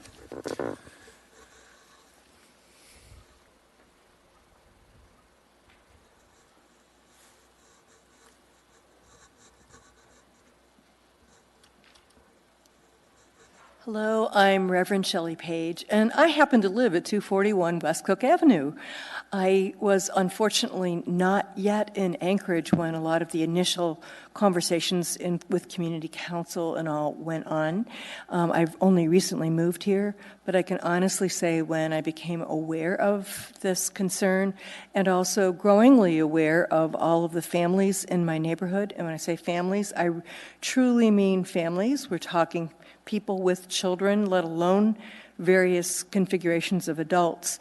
It just seems like it's incompatible to have additional industrial use that can be so potentially dangerous next to a known place where so many families live and work and enjoy their lives currently. So I would hope that any deliberations on this would continue to take into account the human impacts on this. And I appreciate the attention to detail that's been expressed, and I just feel deeply concerned about my own safety, quite frankly. I'm right on the bluff, and that of my neighbors. Thank you. Thank you. Anyone else wishing to testify? Anyone at all? All right, Ms. McNulty, you have 6 minutes, 30 seconds remaining. Okay, thanks. Just want to add, I understand that there is a perception that we're adding 3 new tanks into an existing tank farm, and understand the concern about, piling it on. But I think it's important to note that these 3 tanks are the newest tanks that have been built in the port in probably the last 4 to 5 decades. The technology has gotten a lot better. The standards have gotten a lot, and the design criteria have gotten a lot stricter. So these are far superior to existing tanks within the tank farm.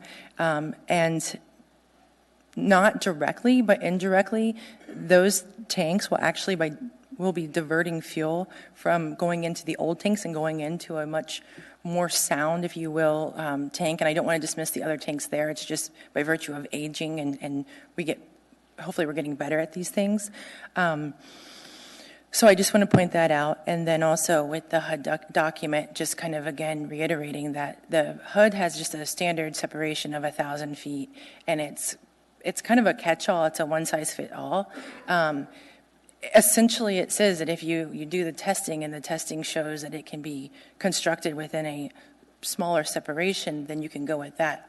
My assumption is that most HUD-funded projects can't afford the level of study that goes into what it takes to determine what the true separation should be. And so that if you don't have the money to throw to it, you're gonna go with that 1,000 foot. But if you can actually study it, you're probably going to find that it's something a lot less. And that's all I have. And I really want to thank the Government Hill Community Council for all their time and even for coming out tonight. We can agree to disagree, but I do appreciate their time. Thank you. Some questions for you, Mr. Spring.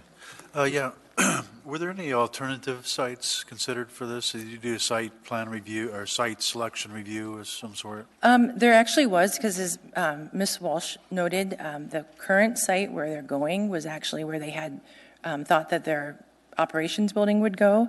And so there was a site, I think more up the bluff, but it was seismically, I think it was a seismic 5 zone. And so it was determined not feasible. And so the port reassessed what their plans were, decided that they did not need that area for their building.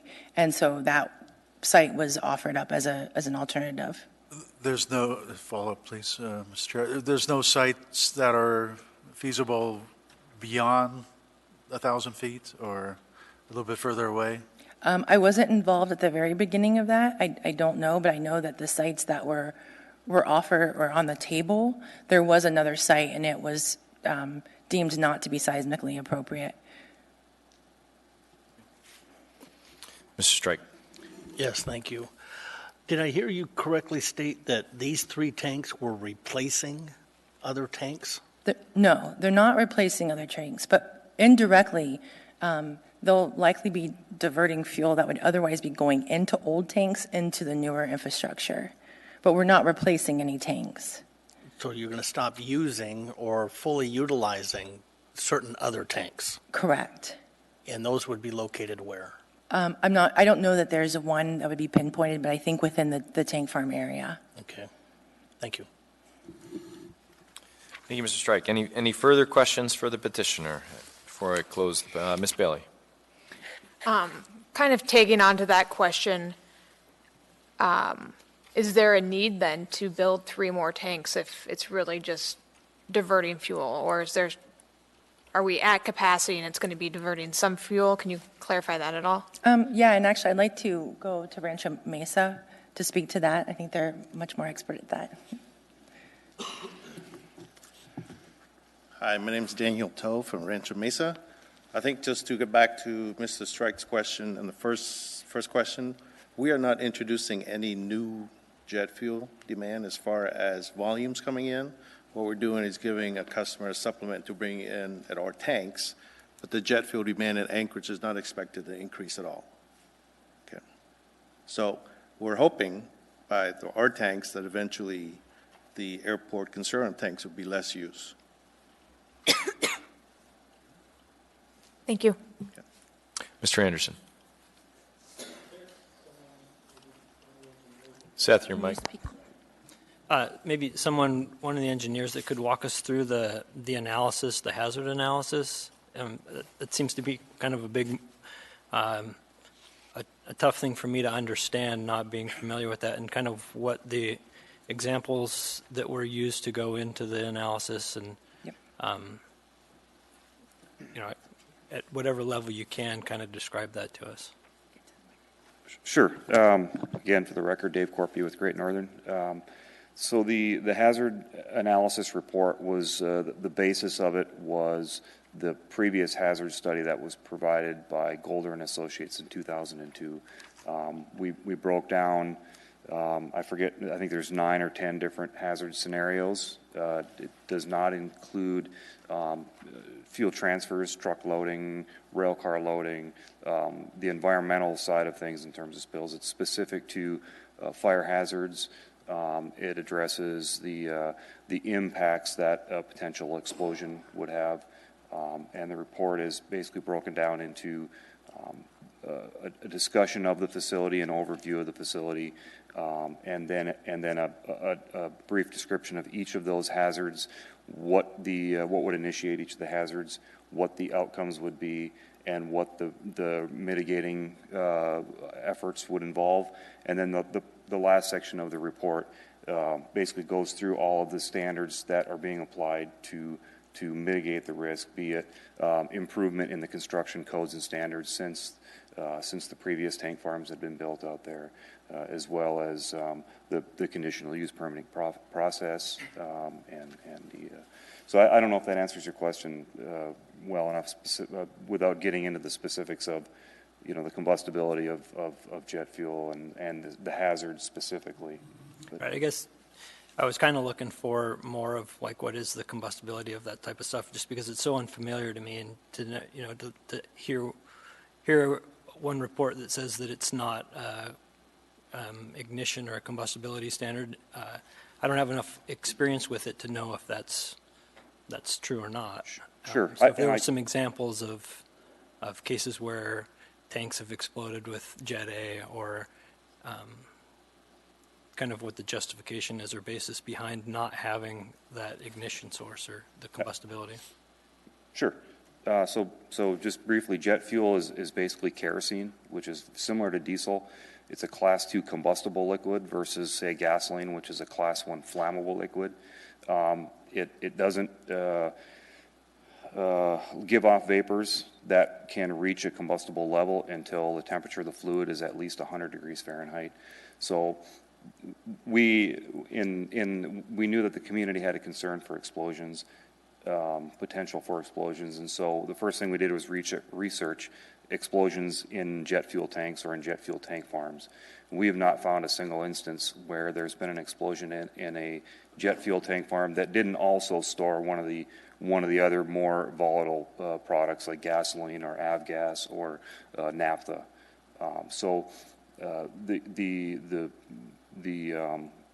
Even some of the statistics that are given in there for probabilities of explosions are not based on jet fuel only. They're based on tank farms in general. So, Ms. Bailey. I have 2 questions. The first is, you said you had studies that were based on tank farms that had multiple fuel sources. Were you able to determine what fuel source was the original cause of the combustion? yes, gasoline is by far the majority, the cause of nearly all of the explosions in tank farms. And they typically happen in pool fires where you've had a large release of gasoline that has had a chance to collect vapors and then have an ignition source. And you said nearly all. Were there anywhere the jet fuel was the original cause? No. Okay. Not that we. And then a follow-up question is, I've heard and read that you used a very conservative, I don't want to say approach, but kind of requirements to determine where the blast zone would go and where window breaking can happen. And my understanding is that that doesn't take into account the geographical things such as the trees, buffering. Are there things that you can do to your site to further enhance that buffering? That's a good question. I'm probably not prepared to answer what could be done to, to provide some sort of barrier, for example. I do know that the analysis that we looked at, there are ways to calculate this, but they're very, they involve complicated calculations. And we agreed, we wanted to address the concern for the community council. And within the time period and the expertise we had, we used a very simplified approach. So we feel that the level of conservancy in that calculation is significant, and coupled with the extreme unlikely probability of that event, that we feel confident that that's not something that is something that really should be considered here. Great, thank you. Final shot at questions. Anyone else? Questions for the petitioner? All right, thank you. Hearing none, the public hearing is closed. What's the wish of the body?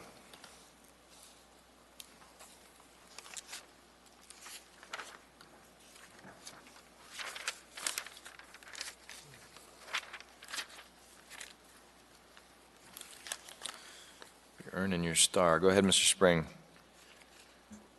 Yes. In the case number 2018-0033, I move to approve the conditional use for bulk storage of hazardous materials at the Port of Alaska, Port of Anchorage, I believe. Alaska. Is it Port of Alaska? Mm-hmm. Really? Huh. Okay. In the I-2 Heavy Industrial District. Subject to the conditions of approval on page 5 of the staff report, 3, and 3 includes 3A and 3B. Thank you, and that's seconded by Mr. Looney. Would you like to speak to your motion? Yeah, I think the petitioner has done a very good job of addressing the conditional use findings, particularly the consistency with the comp plan. It seems that even though there's an alternative park involved in the land use plan, it specifically mentions transportation uses on the site, so I think it's consistent. Consistent with the zoning district, I-2. Where else can you put storage, gas storage tanks? I don't know where else, except for the I-2 district. The proposed use is consistent with applicable use-specific standards. There are no use-specific standards for storage tanks of this type. The site size, dimension, shape, location, topography are adequate to meet the needs of the proposed use and any mitigation needed to address potential impacts. The tank site is 600 feet from the neighborhood, or 650 feet, I guess the petitioner representative said. And there is a significant topographic barrier there. The bluff rises significantly above the site. I think that also helps to mitigate the impacts of any potential fire hazard or explosion. The use won't really alter the character of the surrounding area. The surrounding area is full of similar type of storage tanks. In fact, there are storage tanks already closer to the Government Hill area than this proposed location. Any significant impacts anticipated to result from the use will be mitigated or offset to the maximum extent feasible. There's consideration to the geotechnical hazards that are incorporated in the design, according to the report by Shannon Wilson. I think they did a good job of that. There's also spillage containment surrounding the storage tanks that look to be fairly significant and robust. The use is appropriately located with respect to the transportation system. It has to be near the port because the gasoline is going to be conveyed via pipeline. And there's a pipeline that's used to convey it to the airport. So this is probably the only site with respect to transportation that it could be located in. The proposed use is appropriately located with respect to existing and planned water supply, fire and police protection, wastewater disposal, and stormwater disposal, and similar facilities and services. This is the one condition where I'm going to have to take, I guess, the staff and the fire department's comments that they will review this proposal and make a determination as whether or not there's adequate fire protection. We're a little reluctant to do that without some type of contingent condition here. I'm having a little bit of trouble saying, yes, it meets the standard before the review's done. So I'm going to make another amendment, I think, to this that will address that. Okay. Thank you, Mr. Spring. I'll hear from Ms. Bailey. I second pretty much every comment that Commissioner Spring made. I would just wanted to concentrate primarily on standards 5, 6, and 9, since those were the specific issues that the Government Hill Community Council raised.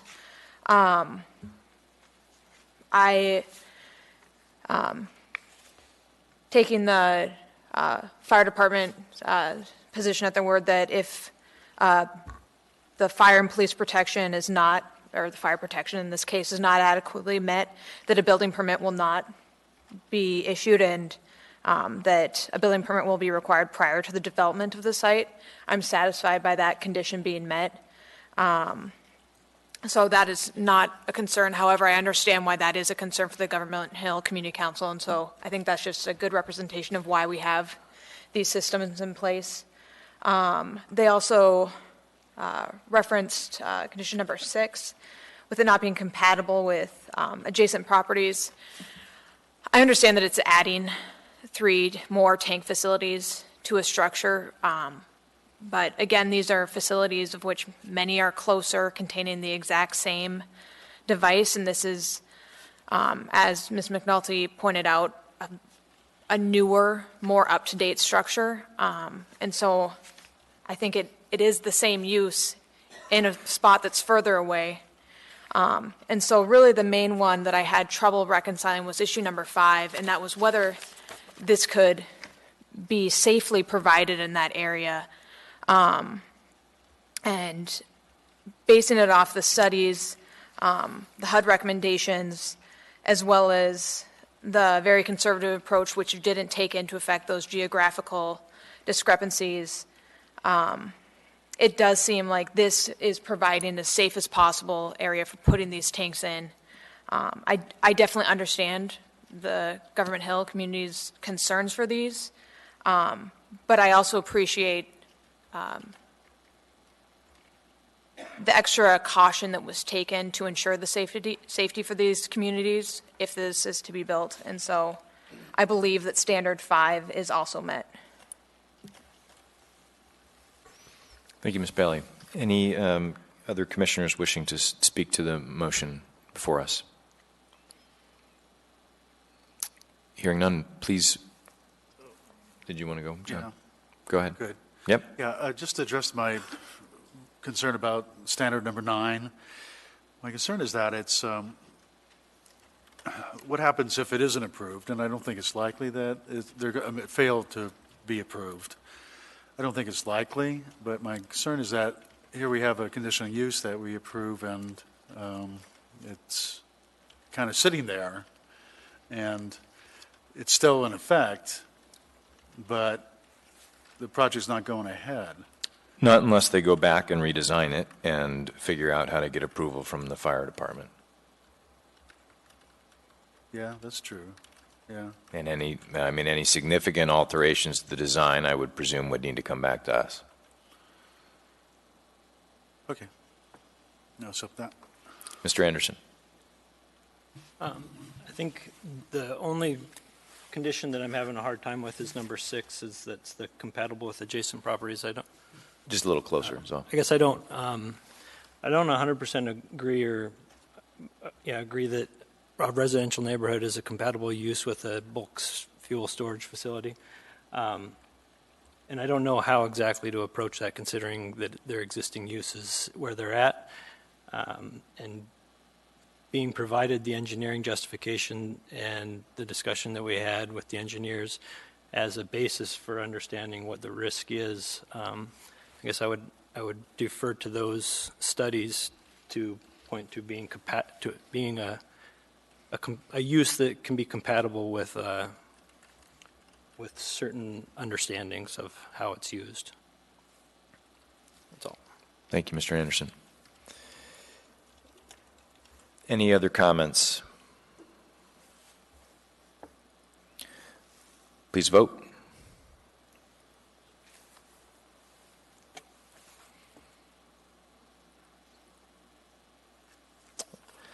The petition is, conditional use permit is approved. I wanted to say thank you to the consultant and the community folks. This is a tough use, and I just appreciate the manner in which you brought the arguments and your feelings forward this evening. Again, much appreciated. We're going to take a quick 5 to 7 minute break here.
Hey, Strike.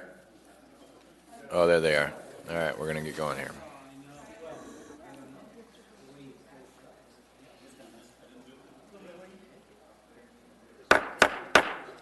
Get your cookie and sit down. All right, thanks for obliging us. Next case is 2018-38. The petitioner is Gottstein Properties, LLC.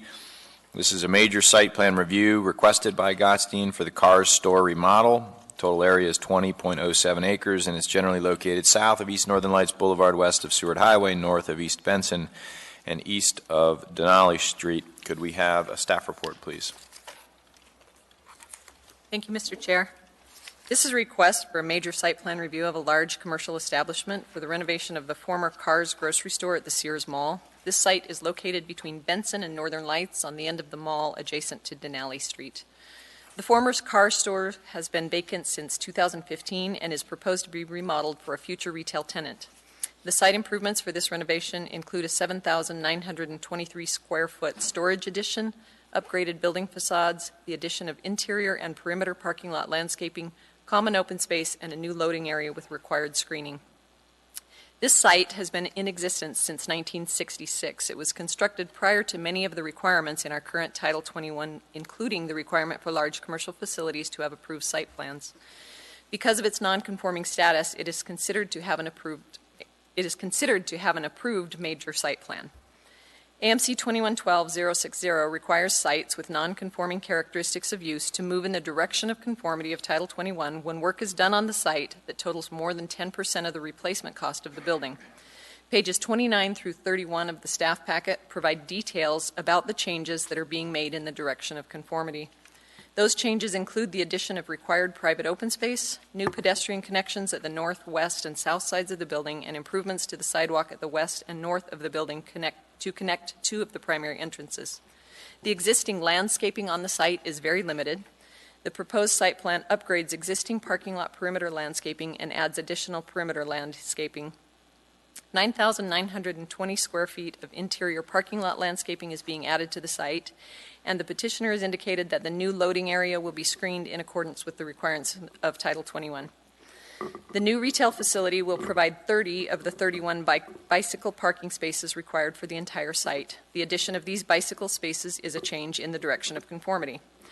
The parking on the site is conforming with current Title 21 parking requirements. The total required parking for the entire mall site is 1,015 parking spaces, and the site plan shows 1,018 parking spaces are provided. The proposed site plan does not address snow storage or snow removal for the site. AMC 2107040F2 requires existing uses to comply with the snow storage provisions. Resolution of the requirement for a snow storage area or an alternative snow management strategy is a requested condition of approval for this site. The large commercial facility standards will also move in the direction of conformity with the proposed remodel. The proposed changes to the structure include weather protection for pedestrians by adding an arcade extending a minimum of 6 feet over the primary entrance at the north side of the building, and the existing sidewalk overhangs will be remodeled to upgrade their appearance. 2,400 square feet of community space will be added at the northwest corner of the building, and the north and south building elevations will have modulations added to the building facade. The north face of the building will have 60% of its length as windows with mullions. A new architectural bay is proposed for the easternmost entrance. Pedestrian scale lighting will be added at the north and west sides of the building.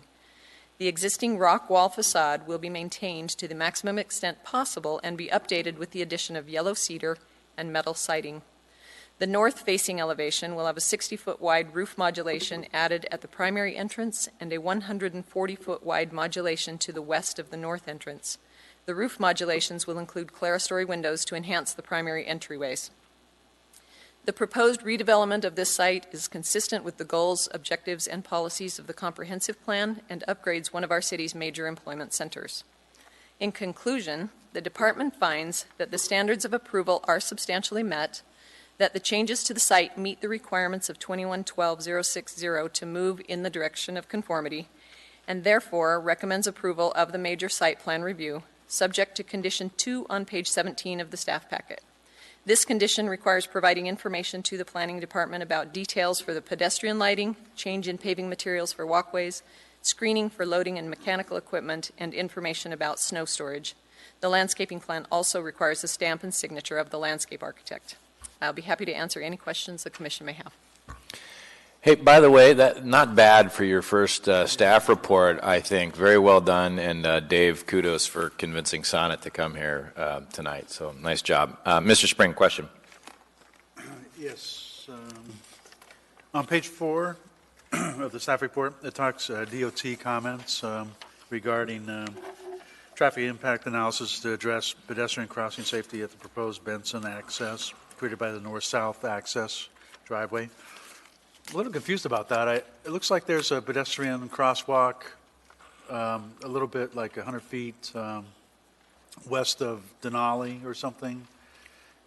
What's the issue there? Are they thinking people are going to cross Benson away from the intersection or something? My understanding is they do have some concerns with that, but the petitioner has been meeting with DOT to resolve their concerns, so I'd like to defer that question to them. Okay, so it will be resolved, you think? Yes. Somehow. Second question, if I could. It seems a little cranky, by the way, that comment, do you think? Well, I just didn't understand it exactly. DOT made a comment on, yeah, you're right. Yeah.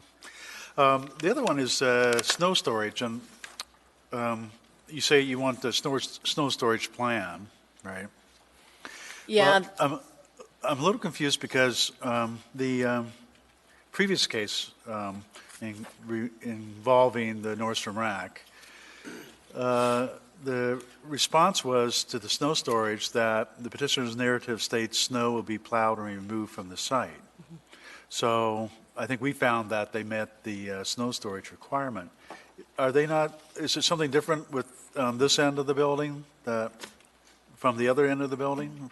Not different from this end of the building to the other end of the building, but a difference in codes that the projects are being reviewed under. The old Title 21 did not have a specific snow storage or removal requirement. The new Title 21 does, and existing uses under the new Title 21 are required to either provide snow storage areas or enter into an alternative snow management agreement. Mr. Anderson. Yeah, just on the snow storage, if looks like there's 3 parking spaces available for snow storage, does that basically mean that they're going to need to have a management agreement? Yes, a management agreement is one way that they could do that, and I assume that that is what they will be addressing. Okay.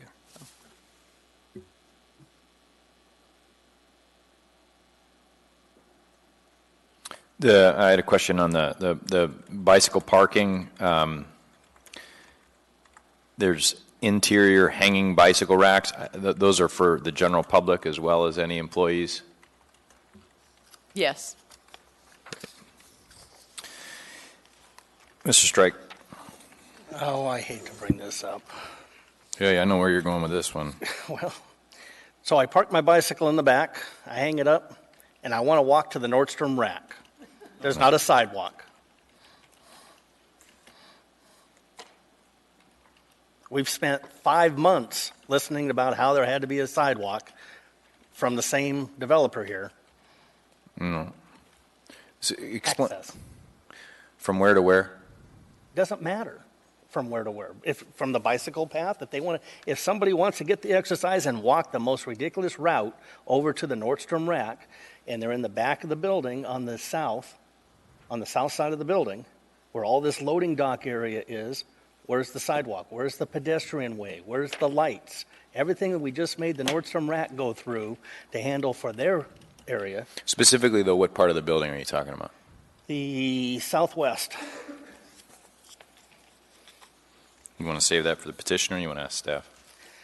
Well, again, I mean, to me, it verges on ridiculous, but let's be consistent. Through the chair, Mr. Strike, I would pose I'd recommend that you pose a question to the petitioner's representative. They may have a plan for dealing with that. Okay, thank you. Thanks. Any other questions for staff before we go to the petitioner?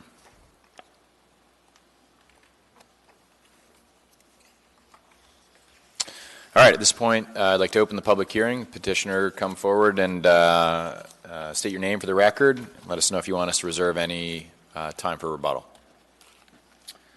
Thank you, Mr. Chairman, and the rest of the commission. My name is Scott Pullis. I'm a civil engineer at Lounsbury & Associates. I'm also the representative for Carr Godstein on this project. We'd like to reserve 3 minutes for rebuttal, and let's get started. I also have, by the way, Bob Mintz with Carr Godstein and the project architect Brian Meisner with ECI with us, just in case we need some help. To start us off, I think we all know the mall. This is basically the beautiful pictures of the urban paradise that we pretty much see every day when we drive by it. It's pretty much all paved. I think this is the only green space really in the southwest corner. There's the loading area. Scott, just bring that mic over so it's on the record. Non-conforming in the back there.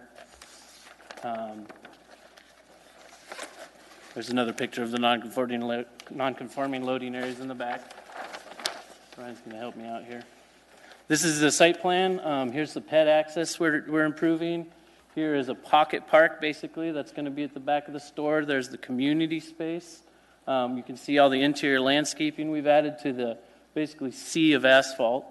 There is some connection around the mall here you could get to, and I see the issue across the loading area there, but we're not going to change anything internally across the loading area. That's just dangerous.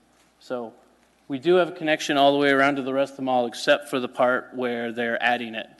They propose to add it. You know, this is the addition to the south side of the store right here. It's going to be basically storage and what I'm told is a bike shop. Here are the elevations of the mall. You can see more conforming issues. We've got, you know, the new entryway to the mall. We've got modulations to the extents that we talk about in the packet. We've got clear story windows, more store frontage in the corner. Different siding. We like to keep some of the original rock wall. We've heard that people like the rock walls that are on the building, so we're going to keep some of it.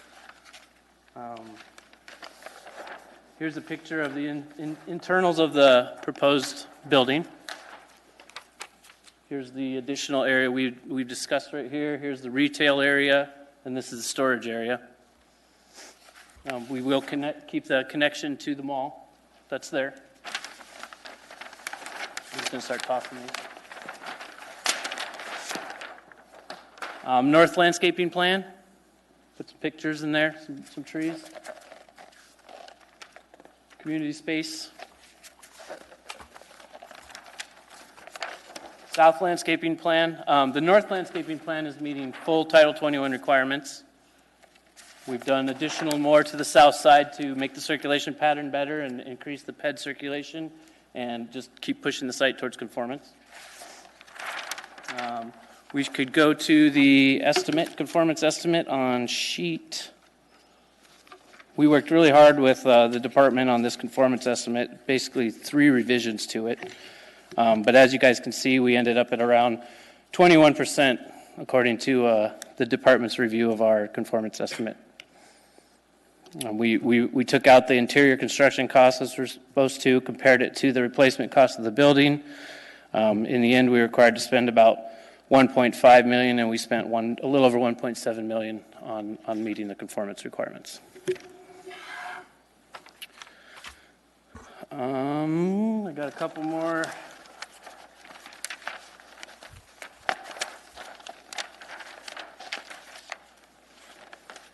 That is a rendition of the future front north side of the building. This is looking southeast from the northwest corner.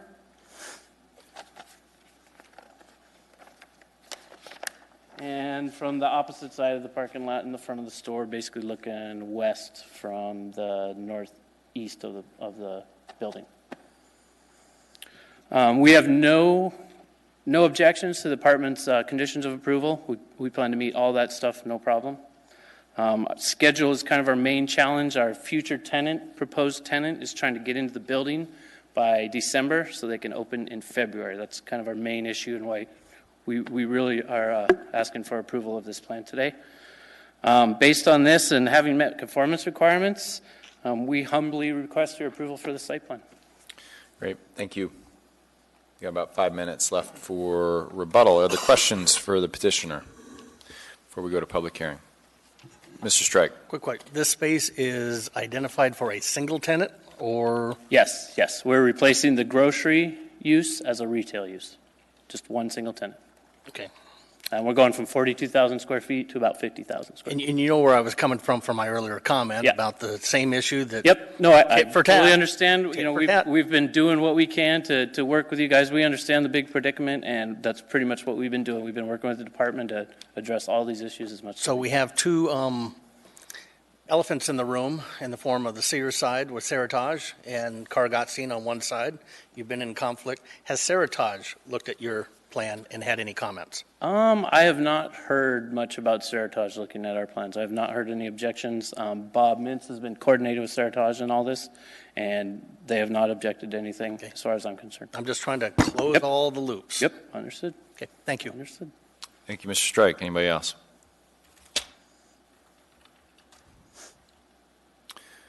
Okay, like I said, 5 minutes, 18 seconds for rebuttal. At this point, I'd like to open up for general public. Public hearing is now open. Anyone wishing to testify, please come down.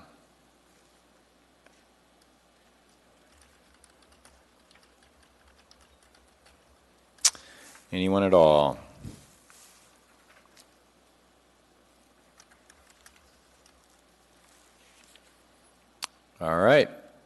Scott, any final thoughts? No, I mean, as far as we're concerned, we're going to meet the conditions that the department has met and proceed with that. We got the schedule we got to meet, and hopefully you guys can approve our project.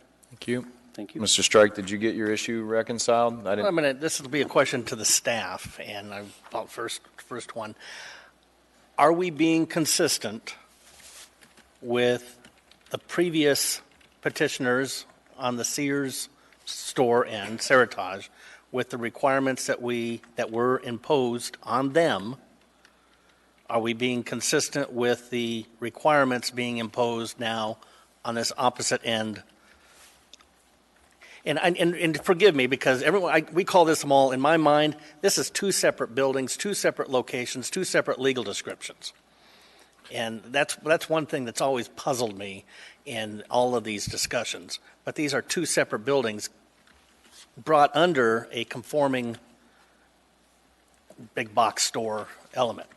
So, through the chair, Mr. Strike, to answer your question, yes, I believe we're being consistent. As I mentioned earlier in the night, the two cases are reviewed under two different codes. The first case being reviewed under the old Title 21 with different standards, this case being reviewed under the new Title 21 with different standards.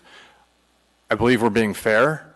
We have tried to treat both cases equally and fair.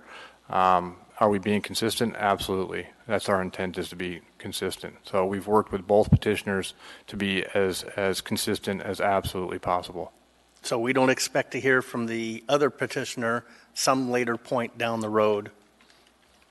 We have worked diligently to resolve all issues so that we do not have that situation. Okay. Yes. I just want everyone playing nice in the sandbox here. Thank you. Thank you, Mr. Strike. Ms. Bailey. I have a question for the petitioner. I was hoping there'd be a member from the community to answer this, but I noticed that you did speak to community council, and there are some questions. Do you know if there's any resolution that came from that? Did they come out and support opposition? Yeah, we had no complaints at they wanted to ask us the question everybody wants to ask us that. I'm going to say again, I can't answer who the future tenant is, but that was really the only kind of negative comment we got. That was it. All right, thank you. Thank you, Ms. Bailey. My question for staff, real quickly, the 2112-060C, bringing characteristics into compliance, starting on page 14. Walk me through, just so it's real clear in my mind, how you get kind of a 10% requirement and an additional 10% requirement for a total of 20%. How does that work exactly? So there are two separate standards where you move in the direction of conformity. One is the non-conforming characteristics of use. That applies to every site, whether it's a large retail facility or, large commercial facility or a smaller commercial site. That 10% applies to any site that does not meet current Title 21 requirements with their characteristics of use. The second 10% applies specifically to large commercial facilities over 20,000 square feet. Gotcha. Thank you. So my favorite 10% rule is actually a 20% rule for big boxes. Okay. Any other questions for staff or the petitioner before I close the public hearing? Okay. The public hearing is now closed. What's the wish of?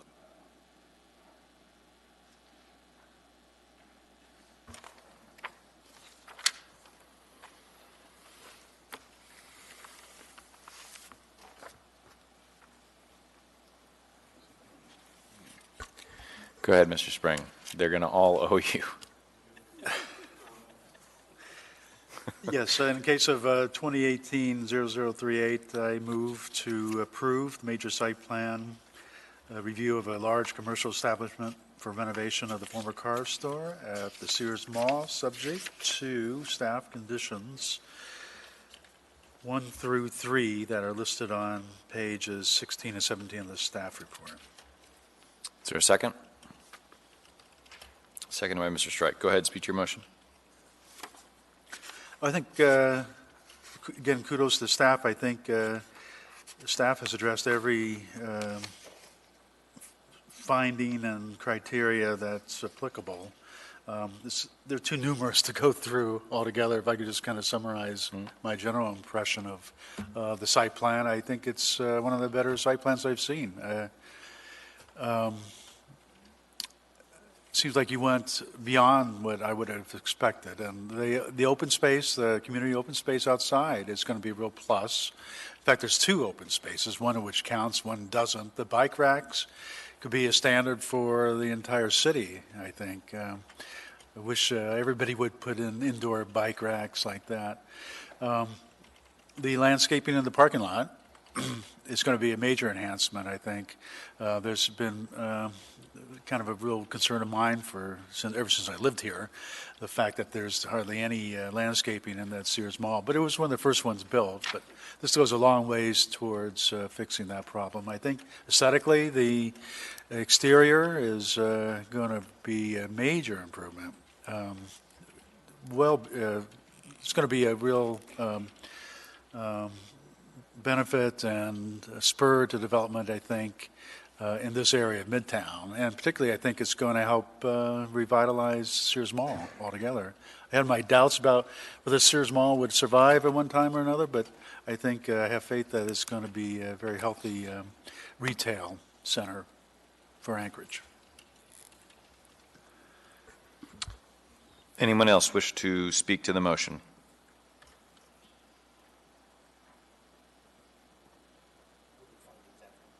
You can do them now. I'd rather you do them now. Go ahead, Mr. Strike. Yes, I will be supporting the motion. I would like to note that there was no public testimony heard in regards to this proposal, and note specifically that representatives for the adjoining property are present and provided no testimony for or against. Thank you, Mr. Strike. Ms. Bailey. For the find that it appears that this brings the area into compliance with new zoning codes, and appreciated how laid out all the calculations were on that, because it made that finding a lot easier. Also that there was community council outreach and there did not appear to be any opposition. Yeah, I'm also going to support the motion. I will note that DOT-PF does talk about an objection to the site plan, and we did hear that staff is working with them. I'm not sure that I fully understand their comment, but what I believe is the case is we're in an area of state roads, local roads, and major privately owned super blocks. And this site is certainly a super block and a super mall, if you will. And so I think what they're suggesting is that some of the circulation patterns that need to be creatively looked at for Midtown to actually be something, and we're looking at this site internal to the site and the improvements of the site, and it's an improvement, but the streets surrounding this area are horrendous. There's terrible pedestrian access on Northern Lights, on Benson, on Denali. I'm not saying that has anything to do with the petitioner. But what I kind of hear is an opportunity perhaps in the future, and I would just ask that the owners of sites like this be open to some of those solutions. If there are solutions that would actually help people get to and from their site in a better way when at least in the sandbox that involves the municipality and the state related to roads, people don't play that nicely either. So anyhow, but I take that comment and your comment to mean that the Muni's gonna work that out with DOT, and the petitioner will work it out with DOT. I think they've done a good job to deal with coming towards conformity. It's always a challenge to take a large existing site and make those improvements, but it seems like they've kind of hit the spots that make the most sense at this time. Ms. Barker. Thank you, Mr. Chair. I too will be supporting the motion. It's very encouraging to see a project coming forth that supports the comprehensive plan in the way that it is conducting redevelopment and reuse of a large vacant property smack dab in the middle of one of our high growth areas in the city. So I commend you for your efforts on that, and I will be supporting the motion for the reason of its supporting of the comprehensive plan goals for redevelopment and reuse. Thank you, Ms. Barker. With that, please vote.